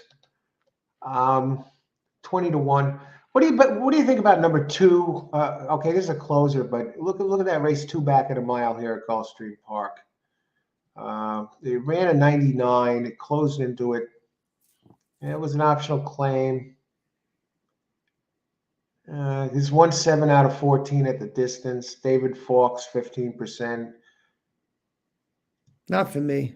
Not for me. Yeah, the closer, I think you'd push it. If I had to use a closer, I'd probably go 1. Okay. No. I probably would use 2 before I'd use the 1, just because it was Jaramillo up on it when it did that. I'm just gonna put 2 on the side for me, and put a question mark, maybe deep in a try. I don't know, but yeah, 3, 6, 12, maybe 7. All right, and you're on 3 and 3, 6, 7. I like 3, the 3. I like the 6, and I like the 7. Okay. Let's open it up and see what else you have to say about this. 3, 6, 7. Before we move on to the second half here. What are we at tonight? 5. Okay. Yes. The 3 is interesting. Edgar Zayas, Seal. Okay. Years back, I saw never. Okay, here, Seal, he is back. If I saw his name on the favorite, I could bet confidently against him. He lost everything. Misha's working well. Okay, Lithoid, that 3 sure has a lot of starts, a ton more experience than the others. Thanks for pointing that out, Lithoid, Mike. I like the 11 for the upset here. Anything to say about the 11, Bobby? The 11? Yeah. Dean delivers. First, second, by running first, second a lot. Michael Yates. I mean, he's a Gulfstream Park. He's a Gulfstream Park horse. I mean, he's a closer. Closer, okay. He definitely closes. He's definitely going to close. You know what I mean? If you look at the route graded stakes percentage, it's really bad. Sprint the route. Now they list him as a closer, but I'm wondering, they have him here for a closer too. I see he took the lead, and the race is 3-4 back, and he ran pretty fast fractions last race. I think his numbers fit this race really. What are the odds here? I closed the 10 to 1. I think that's one to keep an eye on. I'm just looking at its last. It seems to be doing well at getting in the money. I can't write them off. It's race at a mile 3 back. Came in second itis. I don't know. But no, I can't say so because it did win 2 before that. It does seem to run second a lot. Look at this. The last 3 close. Then you go back to February, July. 3 races in a row further back. 3 seconds in a row. Got beat by a neck twice. I don't like that. If I'm a multiplayer, I've seen a horse that's run second so many times. The post, the closer. I don't know. The numbers are there. Maybe if this one was breaking inside, I prefer other closers. But yeah, it does have some nice numbers there. Mike, thanks for sharing that on the 11. Yeah, not without a chance, Mike. I mean, it's just. See, he's got Seal, supposed to put the penny in your shoe. I got it in my pocket. I actually saved. I can't remember the last time I picked up a penny. And I can't, mainly because I never see it heads up. And today was the day. Starbucks. Yeah, Mike asked about the football games. I like Cincinnati. I think Cincinnati is a team I like Cincinnati, the Bengals. Mike. Bengals? Yeah. I'll be rooting for the Chiefs, but I think the Chiefs. I think Mahomes not 100%, and Bengals seem to have their number. They've beaten them 3 straight. I can't remember the last time the Chiefs getting points at home. It's going to be a tough game. It's going to be a fun. I'm rooting for the Chiefs, but I'm not confident that they're going to get the job done. And all right. Look at the offensive line, Mike. The offensive line on the Bengals seems to be very, very strong. Yeah, and they have 3 number 1 wide receivers. I mean, and an excellent quarterback. Yeah. Okay, and who else? Let's see, 11 blown a lot of money in the last 4 races. Okay, yeah, I see that. It seems to be running second a lot. And okay, American football. All right, and we had to pick Karan 9, 11, 13, 1. Wow. 9, 11, 13, 1. We're on kind of different pages here. Let me just look at this, address this real quick. 9. I mean, it's not a bad horse. A 7-year-old Michael Maker, Saez, and Dorse. I prefer others, but not this one. Has some races in there that fit. It's moving up in class. Last time it ran in a G3. 11, 13, 1. We talked about the 1 that's a deep closer. Now, again, Karan, I'll keep this in mind. I'm fitting it with the race. I think the 1 likes it a little shorter. If it was a longer race, I think the 1 would be a big player in here. And 13, Safi Joseph Jr. and LaFranco Dettori again. I prefer others. Others have run faster. I think the 12 is the one that is really a dangerous long one. But yeah, we got our horses here. So I guess we're going to go on. Yep. Okay, let's go. Let's go. Race number 11. Second half of the Rainbow Six. 1 16th mile on turf. We go to the turf. Now we got the big races. This is a 500K stakes race. This is the Pegasus World Cup Filly and Mare Turf Invitational for fillies and mare 4 and up. And I landed on a solid favorite here. I mean, if I was going to single any horse in this sequence,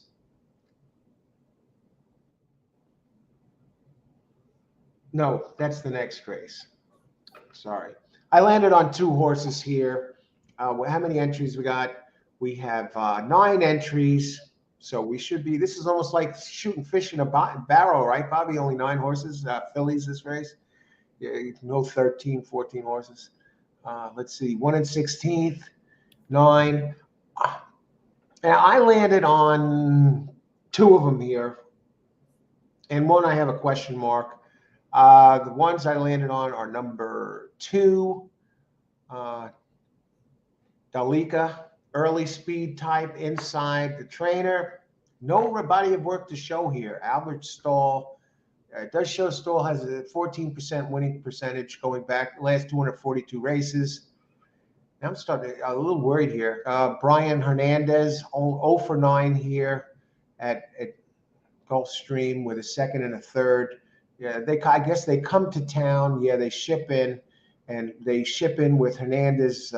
Stahl Jr. with Hernandez in tow. Hernandez has ridden this one the last 4 times, winning 3 out of 4. Shipping, Robert Stahl is 18%, and that covers 217 races. And Hernandez, Brian Hernandez Jr., solid jock.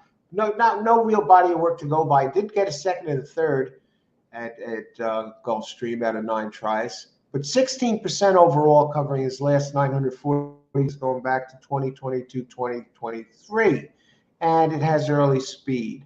And let me just look at the some pace notes just for a second, and I'll be right on this. Okay, this is race 11.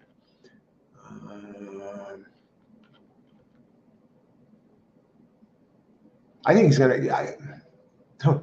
My only concern is this one likes to go to the front, and there are others that are just as fast or faster early. Like number 11, for example, Bay Storm, or even the 5, Mona Stella. Some others, it might have some trouble on the front end, is what I'm saying here. Mhm. And so that might be the fly in the ointment. But the numbers are nice. But the other one, so no real great shakes here. Most people are probably going to have these. I think the one to beat really is number 9, the Chad Brown entry. The rate, look at the races 2-3 back. I mean, at this distance, first and a second in G1s. I think the last race was a warm-up race. We ran in a minor stakes race. Now this one's coming back. 5-year-old Shantasara. I ride Ortiz up. And is this even the favorite? Which one of these is the favorite? The 2 is 5-2. I have to think the 9 is lower. Yeah, 9 is 9-5. I ride Ortiz. Early depressing type, it can adjust. Chad 22% here. He's 26% overall as a trainer. Shipping, when Chad ships a horse, he means business, 27%. Eclipse winning jockey, I ride Ortiz, jockey of the year. Yeah, if I was going to single, I'd go 9. Otherwise, if I spread just in case, I go or 2-9 box, probably pay nothing. But 2 and 9 would be the ones I'd use in that rainbow or any other multi-race play. The only other one that interests me a tiny bit is that seems to be getting better and would have to improve a little bit to get in there is number 7, Lady Rockstar from Great Britain, Brendan Walsh and Gaffleone. It's been improving on turf steadily moving forward. The pattern of this horse, the way it's been improving, reminds me, Bobby, of that of your 13 horse in the 9th race. It has that type. It just keeps getting better. Who do you like in this race? I'll tell you what I like in the race. I like the 6 horse. Wow, very consistent. Gets 1, 3 or 5 in a second. Okay, go ahead. Luis Saez. Like the running style there, come out to the front. And McCarthy's very sneaky there. Second off the layoff, he's 23%. He's only has 5 races at Gulfstream going back, but when he spots him there, he's won 3 of 5. I mean, that's 60% with a 3.20 ROI. So I like this McCarthy knows how to spot him at this place. Yeah, I like the 6 horse. What are the odds on the 6? 9-2. Yeah, okay, yeah. Lemon drop kid on the bottom. I like the lemon drop kid. I mean, the horse would be the Shantasara for class, that's for sure. I mean, Wakanaka closes, but I just feel like, given the last race, maybe Queen Goddess can get them with their pants down or something like that. Maybe she just goes wire to wire. She just takes them out. You know what I mean? I mean, a mile and 1/8 is different than a mile and a 16th, but I mean, maybe if with the right jockey, Saez, he goes wire to wire here. And wow, now you got me thinking about this 6, and I mean, it's gonna love this start back. Chad Brown always has his horses ready. Let's face it. You got to use the Chad Brown. This horse always. I'm just saying for value. I mean, sake. I watched the horses race, and Queen Goddess is very quick. I mean, the horse is quick from the outside. It's really McCarthy's not a bad trainer. No, not at all. He's 3 for 5 here at this place, 15% overall. I love the gallop on this horse. I watched this race. I love this horse's gallop. It's a beautiful horse. It's got a wonderful gait. This horse, this Queen Goddess. Won the Gary Barber. And again, Queen Goddess. Yeah, nice, solid numbers, but the early speed. And it's going to be carrying 4 less pounds than last time. It's carrying less weight. You got Saez up, and at this type of race, the running style, early speed has been winning 29% of these races that fit this bill, and that covers 35 This horse is catch me if you can. That's why I like this horse. Yeah, I think he's going to be. I think he's going to be part of the pace. And Yeah, he will be. what I like about it, it has a good middle pace running style, and it closes well also. So it's not solely dependent on Ran taking 3/4. He ran 3/4. You know, given the ground was good, it was that little suppleness to it in 112. Ran a 112. a 112 and still was able to win 136 and really was still not really slowing down. Yeah, this is catch me if you can. I agree with you. I love the way this horse runs. I don't know. It's just one of those things. I like the horse, so whatever. Yeah, I'm marking it down. I think I like it better than the 7. When all is said and done, the closing type, and then considering the distance. Beat going to Vegas in the Santa Ana Stakes, the Grade 3 Santa Ana Stakes. Beat going to Vegas. Oh, look at that! Yeah, I see that. And had Espinoza on him, and now this race, this Santa Ana Stakes, if I'm not mistaken, he rated this particular race. He didn't really go out to the front, so yeah, right. He rated this race, so he's got a couple of options. Saez, Yeah, and this is another race where he didn't go out. He still was doing the 112 at that. Yeah, this one looks like it has stamina and it has speed. Yeah, and it keeps improving. And this is a G1. Okay, do you like anybody else here? What do you think about the? Okay, go ahead. No, I mean, I came up with the 2, 3. I think it was a 2. Your 2, the 3, the 6, and the 9 horse. I mean, well, that's Chad Brown. 2, 3, 6, and 9. I came up with, but if you ask me who I really liked, I like the 6. I mean, I like Queen Goddess here. But I'm just taking an outside shot. I mean, it's not an easy. It's not an easy play. Chad Brown's always very good, so it's going to be hard to beat. Yeah, I'm just looking at your 3 here now. 2 races. Wakanaka's a closer, but this Queen Goddess has a lot going. She's got a lot of class. She's got class. She could step up here, man. No reason why she can't step up. She does both. She runs to the front, and she can close too nicely.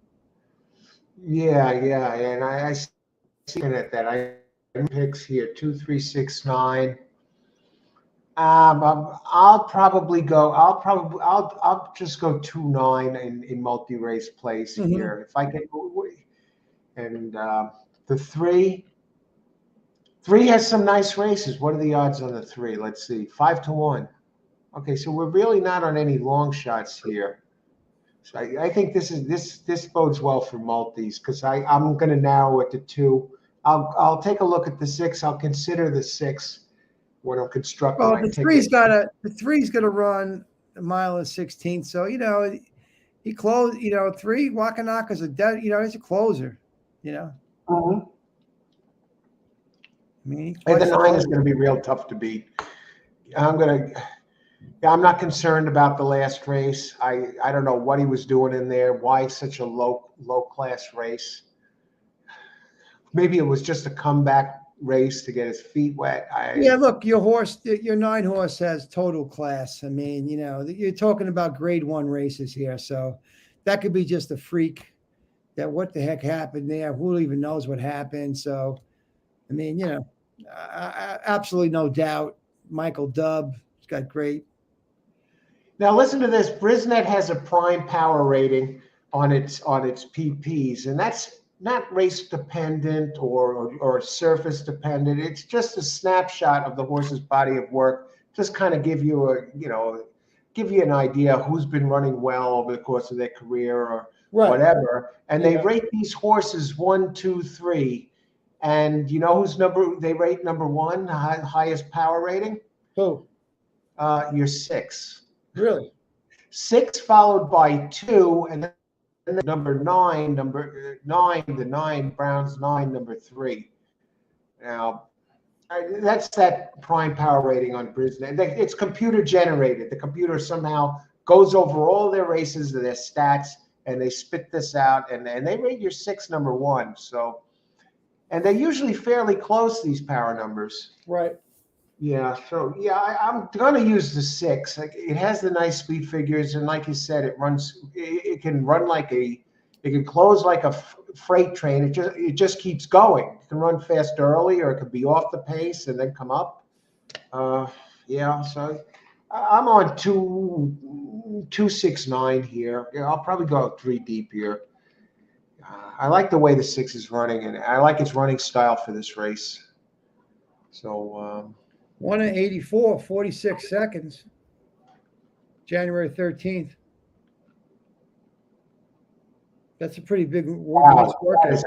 that is a fast workout. 48's a really nice workout. I use that as my my gauge here for these 4 furlong workouts, and this one is almost 2 seconds below that. That is quick. Yeah. Lemon Drop Kid on the bottom, so we know that's where the horse. Yeah, that's a very successful. She gets her ability for Royal Story at a Lemon Drop Kid. So. Empire Maker on the sires. Yeah, 269. Anyone else you want to take a look at here? No, I'm good. Okay, 269. And I'm no, you like 2, 3, 6, and 9. Yeah, well, you like 6 best, right? The more I think about, I'm kind of throwing out. I'm really throwing out the 2 horse. I don't really like German horses, but whatever. No prejudice involved, but I really don't like the German horses. They always let me down. You know what I don't like about the 2 is that I think she's going to get pressed by others, and that might frustrate her. I don't think she's going to make the lead tomorrow. I think others are going to be in front. And when she doesn't make the lead, she doesn't win. Yeah. I mean, look at her track record. I mean, she's won the last 3 times she grabbed the lead. When she was running second by a head at the second call, she kind of quit and finished 6th. And you go back. And one time she had the lead all the way and lost. And tomorrow, I don't think she's making the lead. I don't like the fact that Brian Hernandez really hasn't raced here at the track, and the Albert Stoll Jr. really shows no races on the track, races everywhere else. I mean, his no Gulfstream record to show at all. So yeah, I think I might toss the 2 and maybe go. I hate to toss it, but I like the 9 so much better. So I think I go 2, 6, and I may use the 7 instead of the 2. Lady Rockstar. It's a closing type with Gaffleone and Walsh. Its last race I was impressed with. It's still moving. Decision time. Whether I use the 2 or not, I'll take a look at the board, see how it looks on the track. But I'm definitely using 6 and 9. All right, I guess let's take some questions. We see who everybody else likes here.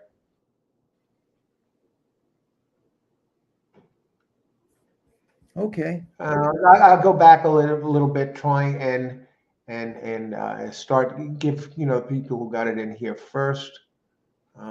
City Man's not in this race. Someone said. I watched American Gangster again on Thursday night. It was on UK TV. That's a great movie. Excellent. What a cast. Bobby, yeah, in that movie, and that must have been an experience, huh? Being around all those heavy hitters, from the director, and yeah. I mean, that was a great experience. I really enjoyed that film. Working with Russell Crowe, who introduced himself to me the first day on the set. I mean, there he was, Gladiator, right before me. That is amazing, yeah. Yeah, it was a really great experience. Working with Josh Brolin, Denzel Washington. It was. That was like a who's who of stars in that movie, yeah, and he chose them to get in there and get the role, and it shows a testimony to your acting ability to get in there and get some of these great roles. Great job. Seal, Boris Lady Rockstar. Yeah, that's the one. I like the last race, Seal. Who else? Ashley, I like 3. Yeah, Bobby's looking at, that's one of Bobby's horses. Ashley, good luck, Ashley. I'm thinking 2 will be the best favorite at post time. Yeah, and you know what? I think that 2 is not going to get the lead. We talked about that, but will it be the better? Do you think 2 is going to be favored, Bob? In this race? Yeah, and come post time. I don't know. I mean, I don't think so. you know, I think Chad Brown's going to take the money. Mm-hmm. I agree. I mean, you got Chad Brown Rosario. That's a winning combination. It's a. Mm-hmm. I mean, you got Chad Brown. I'm sorry, Arad Ortiz. That's a winning combination. It's a Grade 1 horse that's won Grade 1s. He ran against the best. He came in first. The Queen yielding good, but it's tricky because I still like my horse. I don't know why. Ashley says she's scared of the number 1, the Safi Joseph Jr. Anything on the 1 there? I'm taking a look. Well, it goes to Peter to all weather to turf, Ashley. So I'm a little bit wary of that. Okay, I'm just checking the pace of that horse, and has a little bit of early speed, and it gets the jockey Jose Ortiz. I can't see Tepita turning around and beating this group, and its numbers aren't as fast either. Let me see who else. I'm trying to go to some of the others. Bars. It's hard for them to turn the tables a little bit with these turf races. That's all I'm saying. Mm-hmm. When they're on the Tepita, right. Okay. Hey, look, 3 Horse is not without a chance. Mott's horse is not without a chance for sure. I agree. This is a good field. Karan likes 6, 9, 2. Well, that's 3 of them that we're talking about. And the 4. Did we take a look at the 4? What about the 4? This is race. What do you think of the 4, Robert? Sweet enough?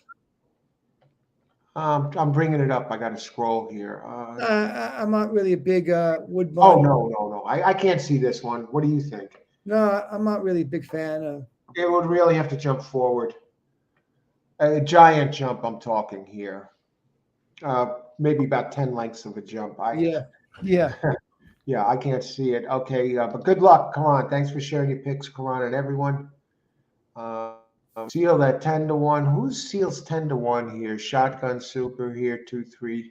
Seal, good luck on your Super, 2, 3, 6, 7. We touched on all of these. I think you have a shot here with this. Good luck, Seal. 11. Shantasara is the fave in the UK. That's a different race. We talked about that. This one only has 9, I believe, right? Seal. What's Seal? Or maybe it's a different race. Lemon Drop Kid brings back memories. Mike Francesa on the fan picked him to win the Derby at 22-1, I think, and he won. Lemon Drop Kid, Mike Francesa. I remember, Bobby, when when the Sopranos were on Mike and the Mad Dog, they would always give the update on the show on Monday, and they'd try and figure out the meaning of things that went on. So, yeah, even on the Sports Talk radio, they were, going over the show. Yeah. It was a lot of fun time. And all right, I think we got it covered here. You ready to kick off the 12 for us, Bobby? 2, 3. Anybody else? Did you see anything else here?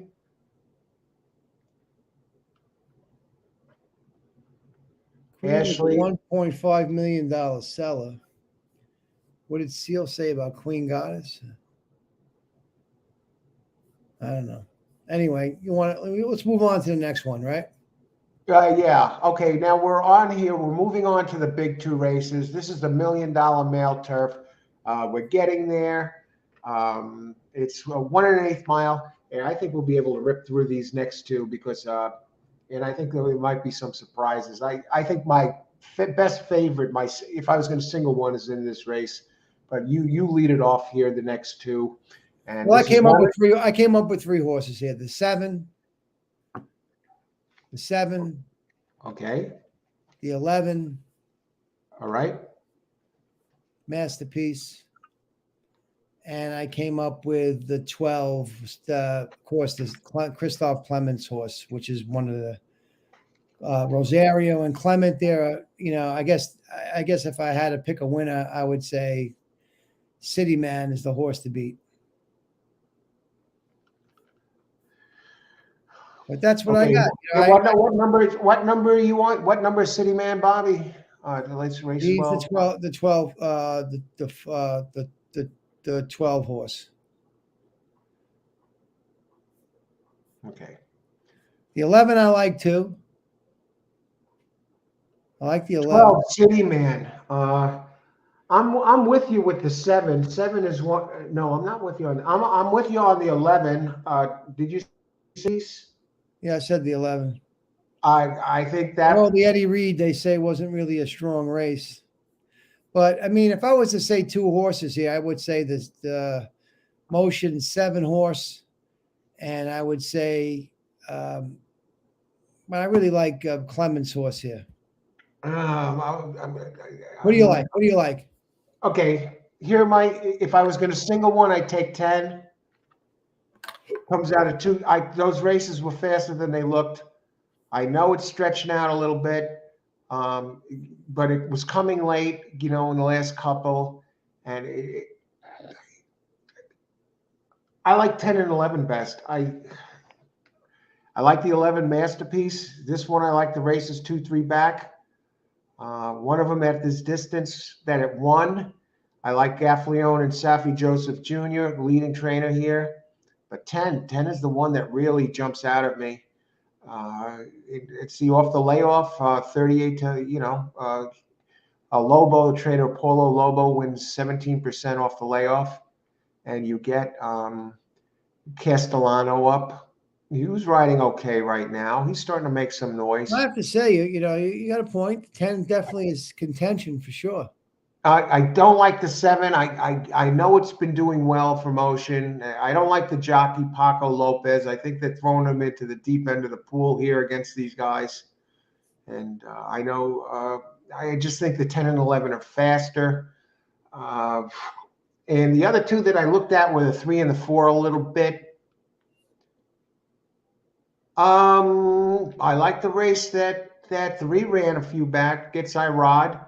The 3 I like it. I think if I had to single one, I think I'd single 10. I'm going to put a box around it. I like 3 in this race. 4? Nah, I'm not going to go there. I don't like its last race. I don't like the 119 days off. Grand Motion, I think he was on the 7 too, right? Grand Motion has 2 entries here. Yeah, 3 and 7. If 3 runs the race 3 back, it's a contender, the one that it ran at Kentucky Downs. So I'm just basically going to use 3 in this race, just because it, can get contentious here, and we got a big field. So I want to get this leg of the multis done. I like 10 best, but I'll be using 3, 11, 10. I don't know if we'll be playing exacta. I think I'm going to strictly go to the multis and cover that way, because I think it's easier to win a race than try and mess around and box things in an exact. I rather cover something moving forward. It's easier to win a race than, pick the winner of the first and second position in a single race. That second position gets squirrely. Sometimes we get surprises in there. And if the second position is wrong, it blows up every exotic within that race, the exacta, triple, and of course the super. So I'll use 3, 10, 11. Moving forward, or with the horses behind it in the previous race in multis. So I'm on 3, 10, 11, and you're on 7, 11, and 12. Well, I like your 10. I'd say the 11, 12, and 10. 7, I'm not so sure now. That you pointed out some things about that horse. Paco Lopez is not my favorite. But the 12, the 10, your 10 horse seems like a very classy horse. Ran grade 1s. He's closed well. Maybe Castellano knows him better this time. He's got to stretch out to what is this race? It's a mile and an eighth. which, it could be done. I mean, with the class. So, your 10 horse is a very good horse. I mean, I'm still going to stay with to win the race. I like City Man. So I'm going to go with City Man. Okay, and actually, I'm crossing my 4 off, and I'll probably go 4 deep because I just saw something on City Man, very consistent, and he's winning like crazy. 4 out of 5 with a second, and he got Christophe Clement, and I saw something nutty about Christophe Clement. Gets Joel Rosario on turf. Come on, he gets Christophe Clement. I saw some stat by him. I think out of 11 mounts, or he hasn't mounted many horses during this meet, but he had at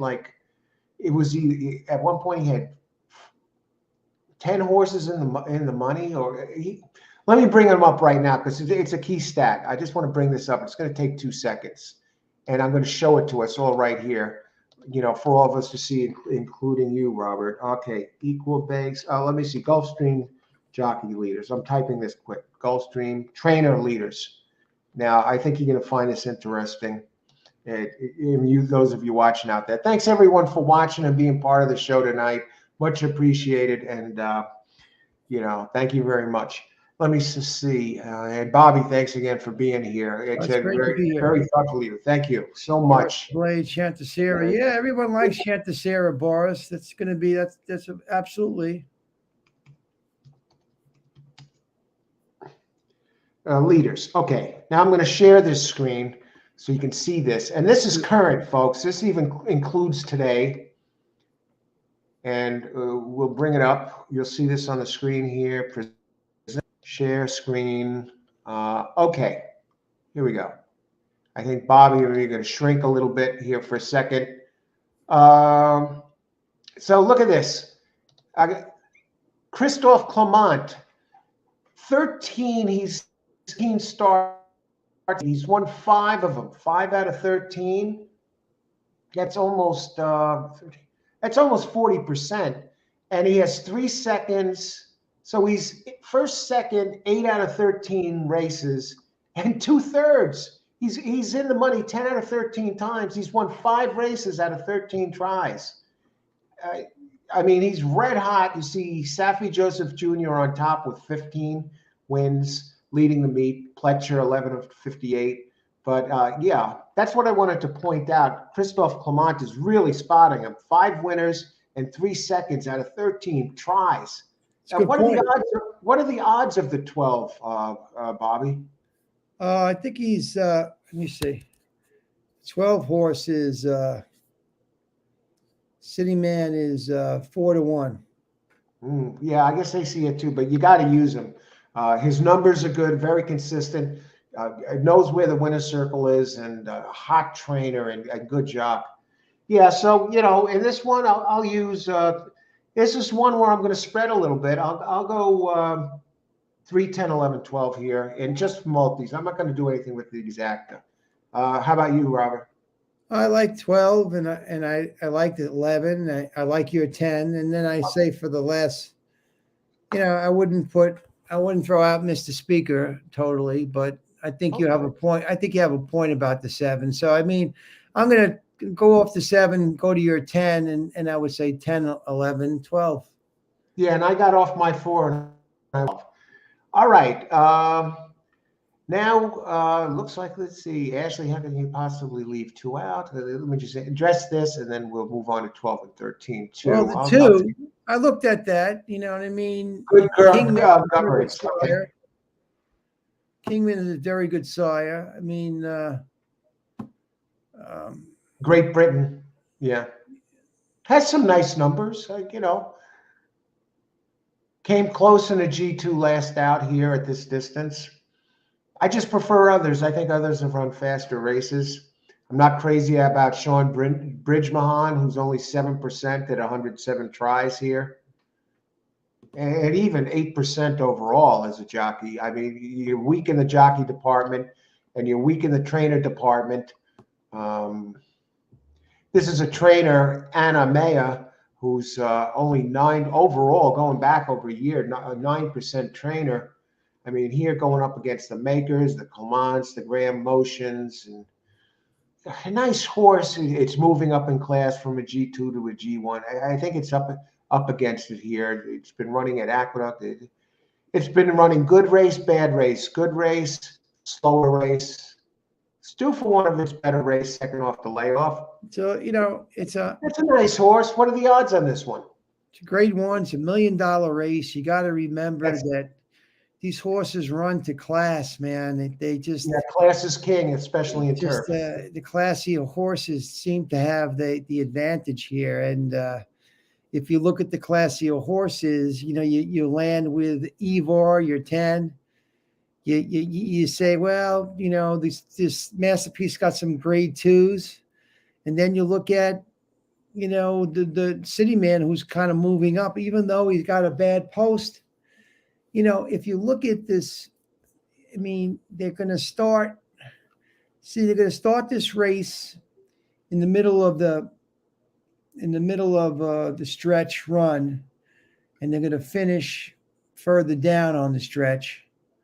So, yeah, I mean, Rosario knows what he's doing. He's got to take back a little bit. He's got to position himself. He's going to have a lot of horses to pass.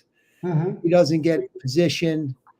So, but he has time to get that position, so this helps too. Yeah, I mean, he's got City Man's got a little bit of speed. He's got some tactical speed out there. So, I mean, he's tactical. So, I mean, he's not going to just let him. I don't know. I just feel that you got to have some kind of class here to win this race. I don't know. It's a $1 million race. I mean, they run to form. It's very rare. Mm-hmm. I'm taking a chance with that McCarthy horse because I just think that Queen Goddess is, that's a chance because the Chanticleer is a good horse. So. And before we move on, a couple other picks here. Just picks. William, he likes 5, 11, 12. Okay, good luck, William. I'm just going to comment real quick on your 5, before we move on here and get to the big race. William likes 5. I like others better. This one gets Mike Smith, and there's no body of work really to show recently at Gulfstream, and he's in the twilight right now. The trainer, same thing. The horse a little too slow, but I like your 11 and 12 and 6. Okay, wait, somebody else had something here. Also about the 2, Mike weighs in. He says the 2's only in the money at 3%. And last but not least, Karan, he likes 6, 10, 11, 12. So yeah, 10, 11, 12. Yeah, we were pretty much on the same page as Robert and myself are here. So let's go to the big race. It's that time, the $3 million race. Thanks everybody for weighing in here. Let's take a look at the 13, and then Robert's going to kick us off here. And I think we have some horses. It might be some surprises in my picks anyway, but Robert starts us off. This is the Pegasus World Cup Invitational, and it's a $3 million race. I guess this is the crown jewel of the Gulfstream year, this card tomorrow. They start at 10. I'll be doing a live show covering all the races tomorrow, starting at 10. I think post time's 10:30 in the morning, so you can start winning money early. You don't got to wait till the afternoon to start making money. That's the beauty of this card. 1 1/8 mile, $3 million, Pegasus World Cup Invitational. Who do you like, Robert? Well, I mean, these gun runners are hard to beat. The classiest horse in this race to me is the Cyberknife, the 10. But I'm gonna, might think I'm crazy, but I just feel that that Bob's horse is the horse that Bob Baffert's horse is funded is the one. He's just a monster, this horse. Let me look at him. I love the way those last 2 races. I mean, he's pretty stoked. I mean, look at the workouts. I mean, 58. Holy crap. Okay, wait a second. 112 and a 59. And before that, in December, 1-33. And I don't know. He just looks like a monster, this horse. I mean, he's got a fresh, dialed in. I love dialed in. But I still think, Cyberknife, if I came up with for this race, I came up to 5, 6. the 5, and of course our collector, the 6. But I'm not sure with him if he's going to go out to the front. Maybe he'll duel. Maybe have a duel with the funded. But I think the funded is definitely, he's going to 5, 6. I get 5, 6, 7, and I did the 7, who was Skippy Longstocking. I like the 7 too. Tremendous buyer there, I think 7 has a big shot here in this race. If you go by that speed thing you're talking about, not without a chance, but the classiest, he ran a grade 3, came in 9th in a grade. I don't know. He won the last race with Jose Ortiz, and Jose Ortiz is up again. Yeah. And he won it right here on this track at 1 mile and 16th, and it was starting to pull away. So, and I think you got to use this one. And it did run well in a G1 at Belmont. I guess that was Belmont Stakes Day. Yeah. And it can show early speed. It can run near the front, and it doesn't need the front. It's won 3 of 8 at Gulfstream, and has a 2nd and a 3rd there. 2 for 4 at the distance and a 3rd. But I think Brad Cox's horse is the horse. You know what I mean? It's just the class. The class of the horse is Cyberknife. So Cyberknife, is just a good horse. He's a gun runner. Are you using Cyberknife? I would use. I couldn't throw out Cyberknife. I wouldn't throw out Cyberknife.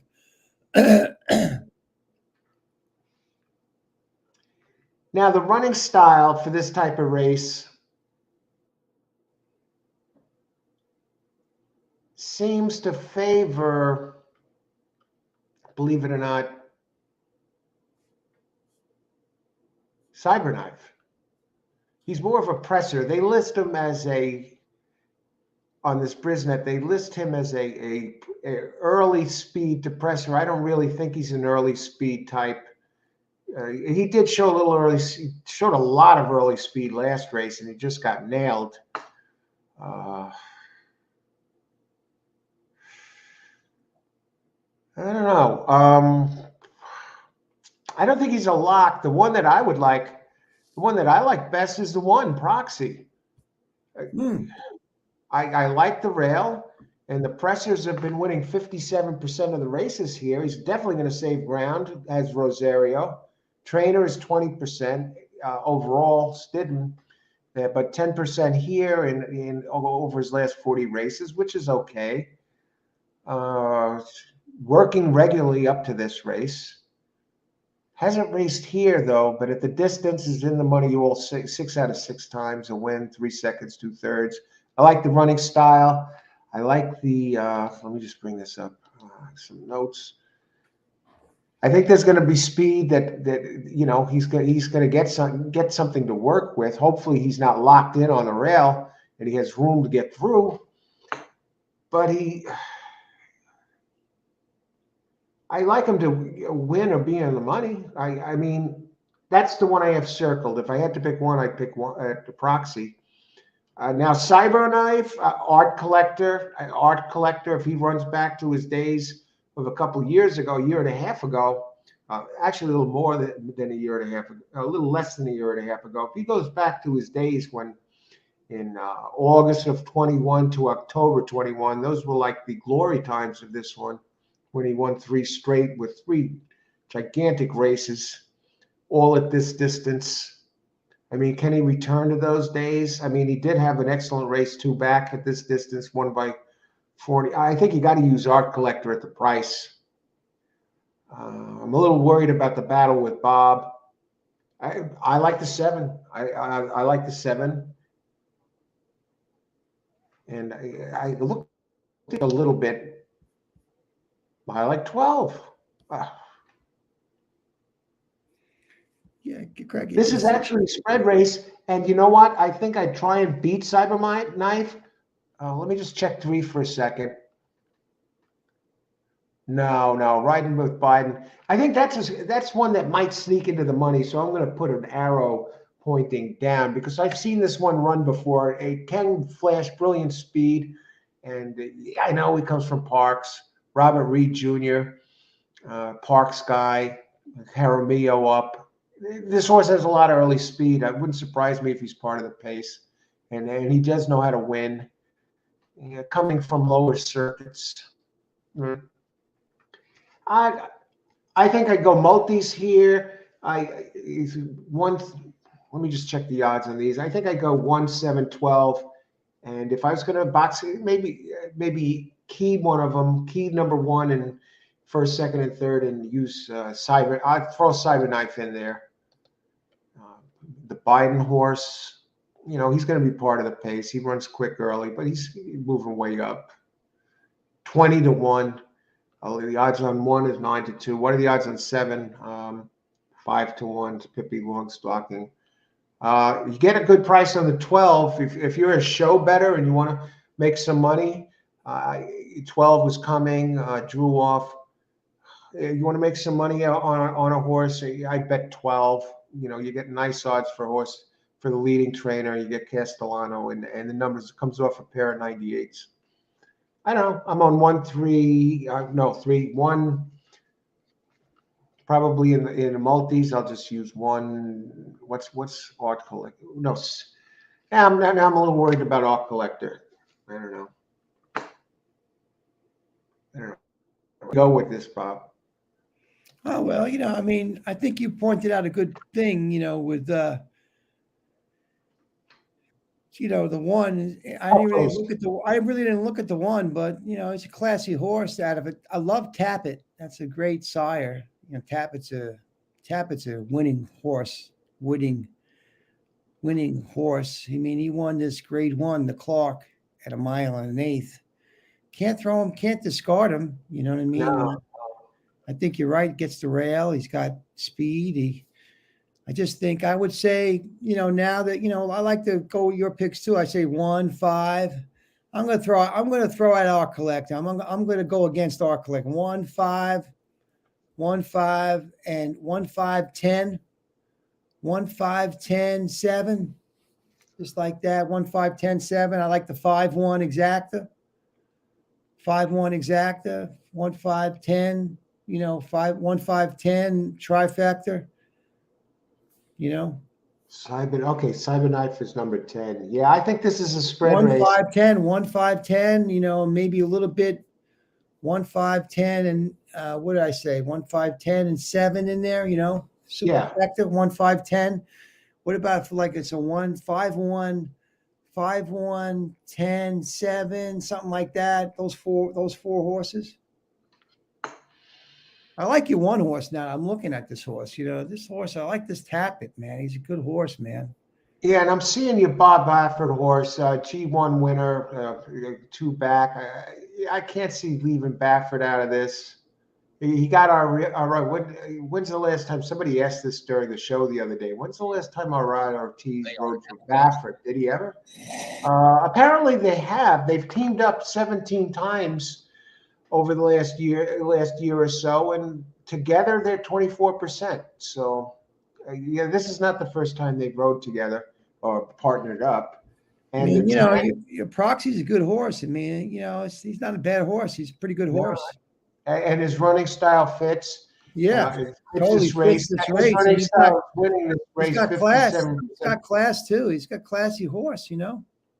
Yeah, 198,000, grade 3, Ben Ali. He's 5 years old. Now he's 5. They're fully grown. Yeah, an adult now. Stidham's got him. He works at the fairgrounds, but certainly not without a chance. It's a good point. He knows how to settle really nicely. I'm looking at him in that right now at the Keeneland race that he ran 3rd. He settles very nice, even though he didn't win that race. He did come back and win in November of 22. He won the Clark. So, and he won on the lead there. But, you can't really look at those races because Churchill has an agreement that they don't do anything with DRFs. It's so stupidity. So, oh, wow.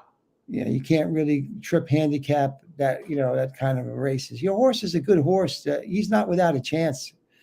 I mean, he's very contentious. Contender in this contentious. He's a contender for sure.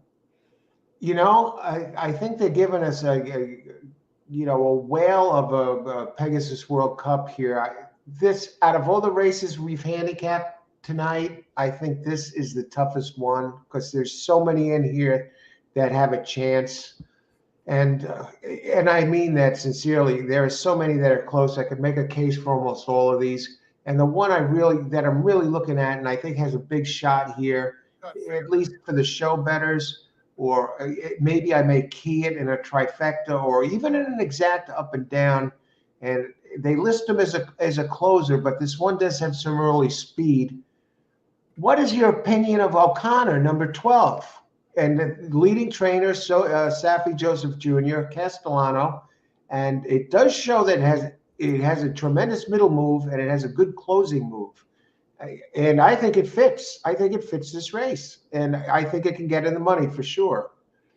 I have no opinion really. I hate the post though. Okay, and it's coming. It was winning. It won a couple races. Where did it run in Chile? Yeah, I hate the post. I mean, I just think that Defunded is just a monster. But that's my feeling. Have you seen Defunded? I'm watching Defunded now win the Grade 1. Awesome again. On the lead. That's right. Okay. He's 46-3 at the half. Okay, he's 46-3, and he's just jogging he looks like he's jogging at 46-3. Okay, I'm going to watch that at Santa Anita. Now, he's just like jogging. Now he comes in at 110 and 3, a little bit more than 3, 110.89. Okay, now he's going to hit the stretch. You think he's had it, right? 110 at 1 1/8 miles, right? I see that. It's amazing. You think he's had it, but he just starts turning it on again. And this horse is not quitting. This horse I see it had a great closing kick that race. Yeah, look at this horse drive, 136 flat. And, he's not giving the whip. He's just hand riding the horse. Oh, 149-1, 22-2, 46-3, 110.89, 136 flat, 149-1. And he gallops out wonderfully October 1st.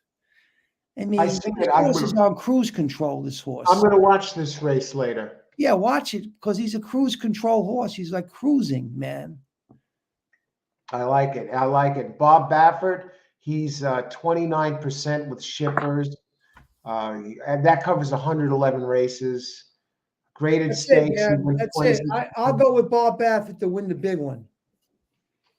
All right. I'm on, believe it or not, I'll take a 1-5 exacta with your horse, and I'll throw Cyberknife in there. 1-5 and yeah, so and then that horse, that 7 horse. So, I'd say 5-1, 10, 5-1, 10, 7, something like that. Yeah, okay. I got you written down here. I'm just on the fence about one more. Pippi Longstocking. I just got to see. We're trying to get class, guys. 12 is the program's pick here. Someone said that the 12 horse. O'Connor. Well, yeah. The 12 is the one. I'm definitely using the 12. I think the 12 has a big win shot. Or at least if you're a show player, I think it's going to be in the money. And that's what I'm asking Robert about that. Anyway, that one's for me. But toss Pippi Longstocking. What do you think about that? Toss Skippy Long? No, I don't think you can toss Skippy Longstocking. I just think that this horse, Safi's horses are running very nicely. No. Yeah. Okay. Yeah. He might get fourth place. He may not win. But no. This one got to be used. He might get a little bit of money with Jose. He might get a little bit of money. You never know. I mean, I don't think he's going to be able to go out with. I just don't think it's. I don't think there's going to be a duel between him and Defunded knows how to rate. Defunded rates also. So Defunded doesn't need the lead. No, yeah, I got to use Skippy Longstocking. Has Jose Ortiz in the leading Yeah. trainer, and he's 5 for 8 at the track. No, five in the money, 5 out of 8 with 3 wins, 2 for 4 at the distance. Yeah, I got to use this, but I don't want to. I don't want to spread so much. So I'm putting an X through the 3, the 7, a 1, 7, 5, 10, 12. All right. It might be a spread race for me, and I'll take a look further tomorrow. But those are Yeah. the I've Ashley asked me narrowed. about White Barrio. White Barrio, I had, I think last year I had White Barrio. I love White Barrio, but I just think its time is up, Ashley. I just think White Barrio's time is up. And Simplification, I don't know, seems to run second, third, close well. I don't know. I just don't, just can't really win them. That makes the money. Sano makes the money, but I mean, if you were looking at a closer, I mean, Cyberknife is the horse. I mean, even though he ran a front style run, he likes that. He's a good closer, Cyberknife. But maybe Cyberknife, that's it for Cyberknife too. So these horses, they can only last so long. I mean, Yeah, I'm going to answer a question here. All right. Thanks for asking that question. And I got somebody here asking about. Mike is asking, I'll kind of go to the 8, get her number. 8 is definitely one. It's one I was looking at, and I think it can't be ruled out. You're getting 15 to 1. You're getting Saez, and it has a few races fast enough that if Cyberknife if Cyberknife especially doesn't run back to his last race, he's vulnerable here, and this 8 is fast enough if he brings his A game to beat Cyberknife, and 8 is one to keep an eye on. And I wrote it down with a question mark. Get her number. What do you think of Get her number, Bobby? I don't know, but I mean, get her number. What's that? Yeah, number 8. I look at those races. They're fast enough. Peter Miller. Yeah, but the thing is, I mean, you have to. I think Greg Nairler said something here, which is interesting. That make sure you look at the 5 on the track, because Bob Baffert said that in an interview at the Breeders' Cup that he shipped Laurel River instead of Defunded because he didn't ship well. And he says, I'll play him if he looks good. I think that's a very valid thing that Greg Nairler said, looking at the horses, watching their behavior, because, you're right. Not all horses ship. Get a number ship from Delmar to, but you're asking a lot to go 1.125 miles. That's the thing. He's a dialed in too. But if I was to pick a horse, I mean, I would say, I like Defunded more than Get Her Number. You know what I mean? So. Mm-hmm. And you know what, Bobby, Greg, by the way. That's a good point that Greg said. He was involved like you were in the purchase. He's been involved in the purchasing of horses like you have. On body language of a horse. So I see how hey, thanks for joining us, Greg. So he's looking at the body language and he comments. It's a good point. It makes a good point. I mean, one horse is always, the Tappets are always hardy horses. They're hardy horses. They have that bone structure, so they have the hardiness. Now, I mean, that's a good point. Let's definitely look at Defunded on the track. So that's a good point. See how he looks. And William Seal 1, 5, 10. Line them up. Build the bottom with 3, 4, 7 in there. Okay, good luck, Seal. Go to there's somebody else. Karan, sharp player, has hit a lot of big winners when he's on the show here, but the live shows when I cover the races. He likes 10, 5, 7, 1. It looks like we're on a lot of the same horses here. Some of okay, thanks for sharing those selections, Karan. 12 is the program pick. I like the 12. We've talked about that. Good luck, Litwood. Thanks for letting it know. So what is the program pick? I guess the racing program that you're using for the PPs? Well, the pick is the pick is, I think the pick was, let me see. Robert, do you weigh jockey changes heavily? Yeah, I mean, I think it's important. I think the jockey's getting off one horse, going on to another. I mean, I think it's like the Zayas thing, I think was a very interesting thing Perfect example of that question. Yeah. Sam writes, hiya, Sam. What about simplification? I got the numbers of the horses behind me here. What number is simplification? Is he even He's number the 2? 2 horse. He just doesn't seem to get the job done, Sam. You know, it doesn't seem to get the job done. So Had a nice race last race. I know finished 3rd, but it got stuck wide. Gets Paco Lopez again. I mean, a repeat of the last race might be good enough to grab a slice from the inside. yeah, No, the others are faster. Yeah. yeah. And the jock, I'm not crazy about Lopez in a big spot like this. Anybody else? I'm using White Average. What about 6? Greg did ask also, what about 6 had to run against the O'Brien horses in the Breeders' Cup? What number? Who's number 6? Number 6, Art Collector. Yeah, we talked about Art Collector. I don't know. You don't. What's the reason you don't like Art Collector again, Bobby? I don't know, I mean, because like, you know, if you look at Art Collector, he's been down there since December. He's been down at Gulfstream Park since December. And now, you know, he's been working steadily down there, enjoying the sun. There's no reason why Art Collector, you know, doesn't have a chance here if you think about it. You know what I mean? I'm thinking about it now. He's been at Payson for some time now. So I mean, you could throw out that last race and, you know, I mean, he's not a bad horse. I mean, but, you know, you can't pick them all. So, I mean, I don't know, you know, you can't pick them all. I just don't, I'm not a really big Bernardini fan, but that's my feeling. I'm not a big Bernardini fan. Yeah, a lot of people aren't, I've noticed. And I've heard that. And even the analysts on TV, but other players as well. I'm a big gun runner fan. I'm a big gun runner fan. I tell you that much. Oh, yeah, gun runner. I think okay. Gun runner. Yeah, definitely.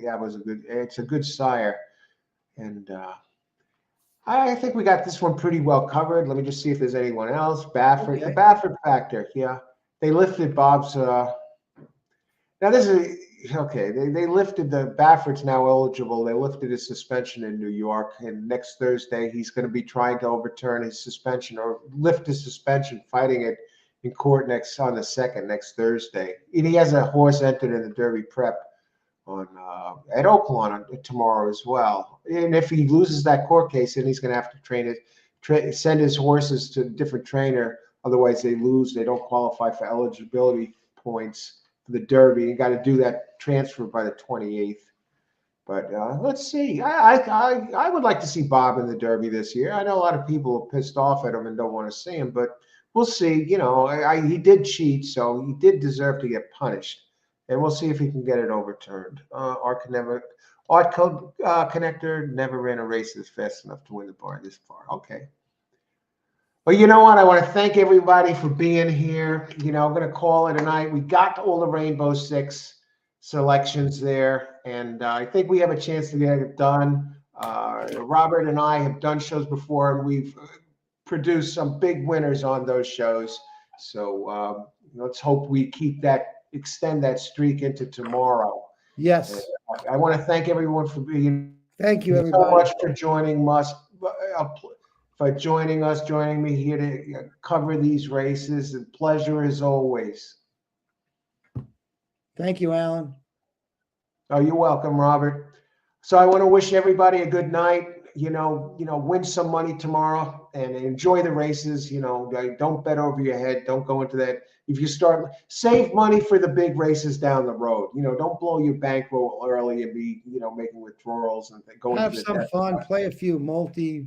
Yeah. You know, you don't have to spend $1 million and cover the races. And I think with our horses, you even have a chance to hit some stuff with coverage. Some races, we've really narrowed it down. So, Bobby, thanks again. Have a good night.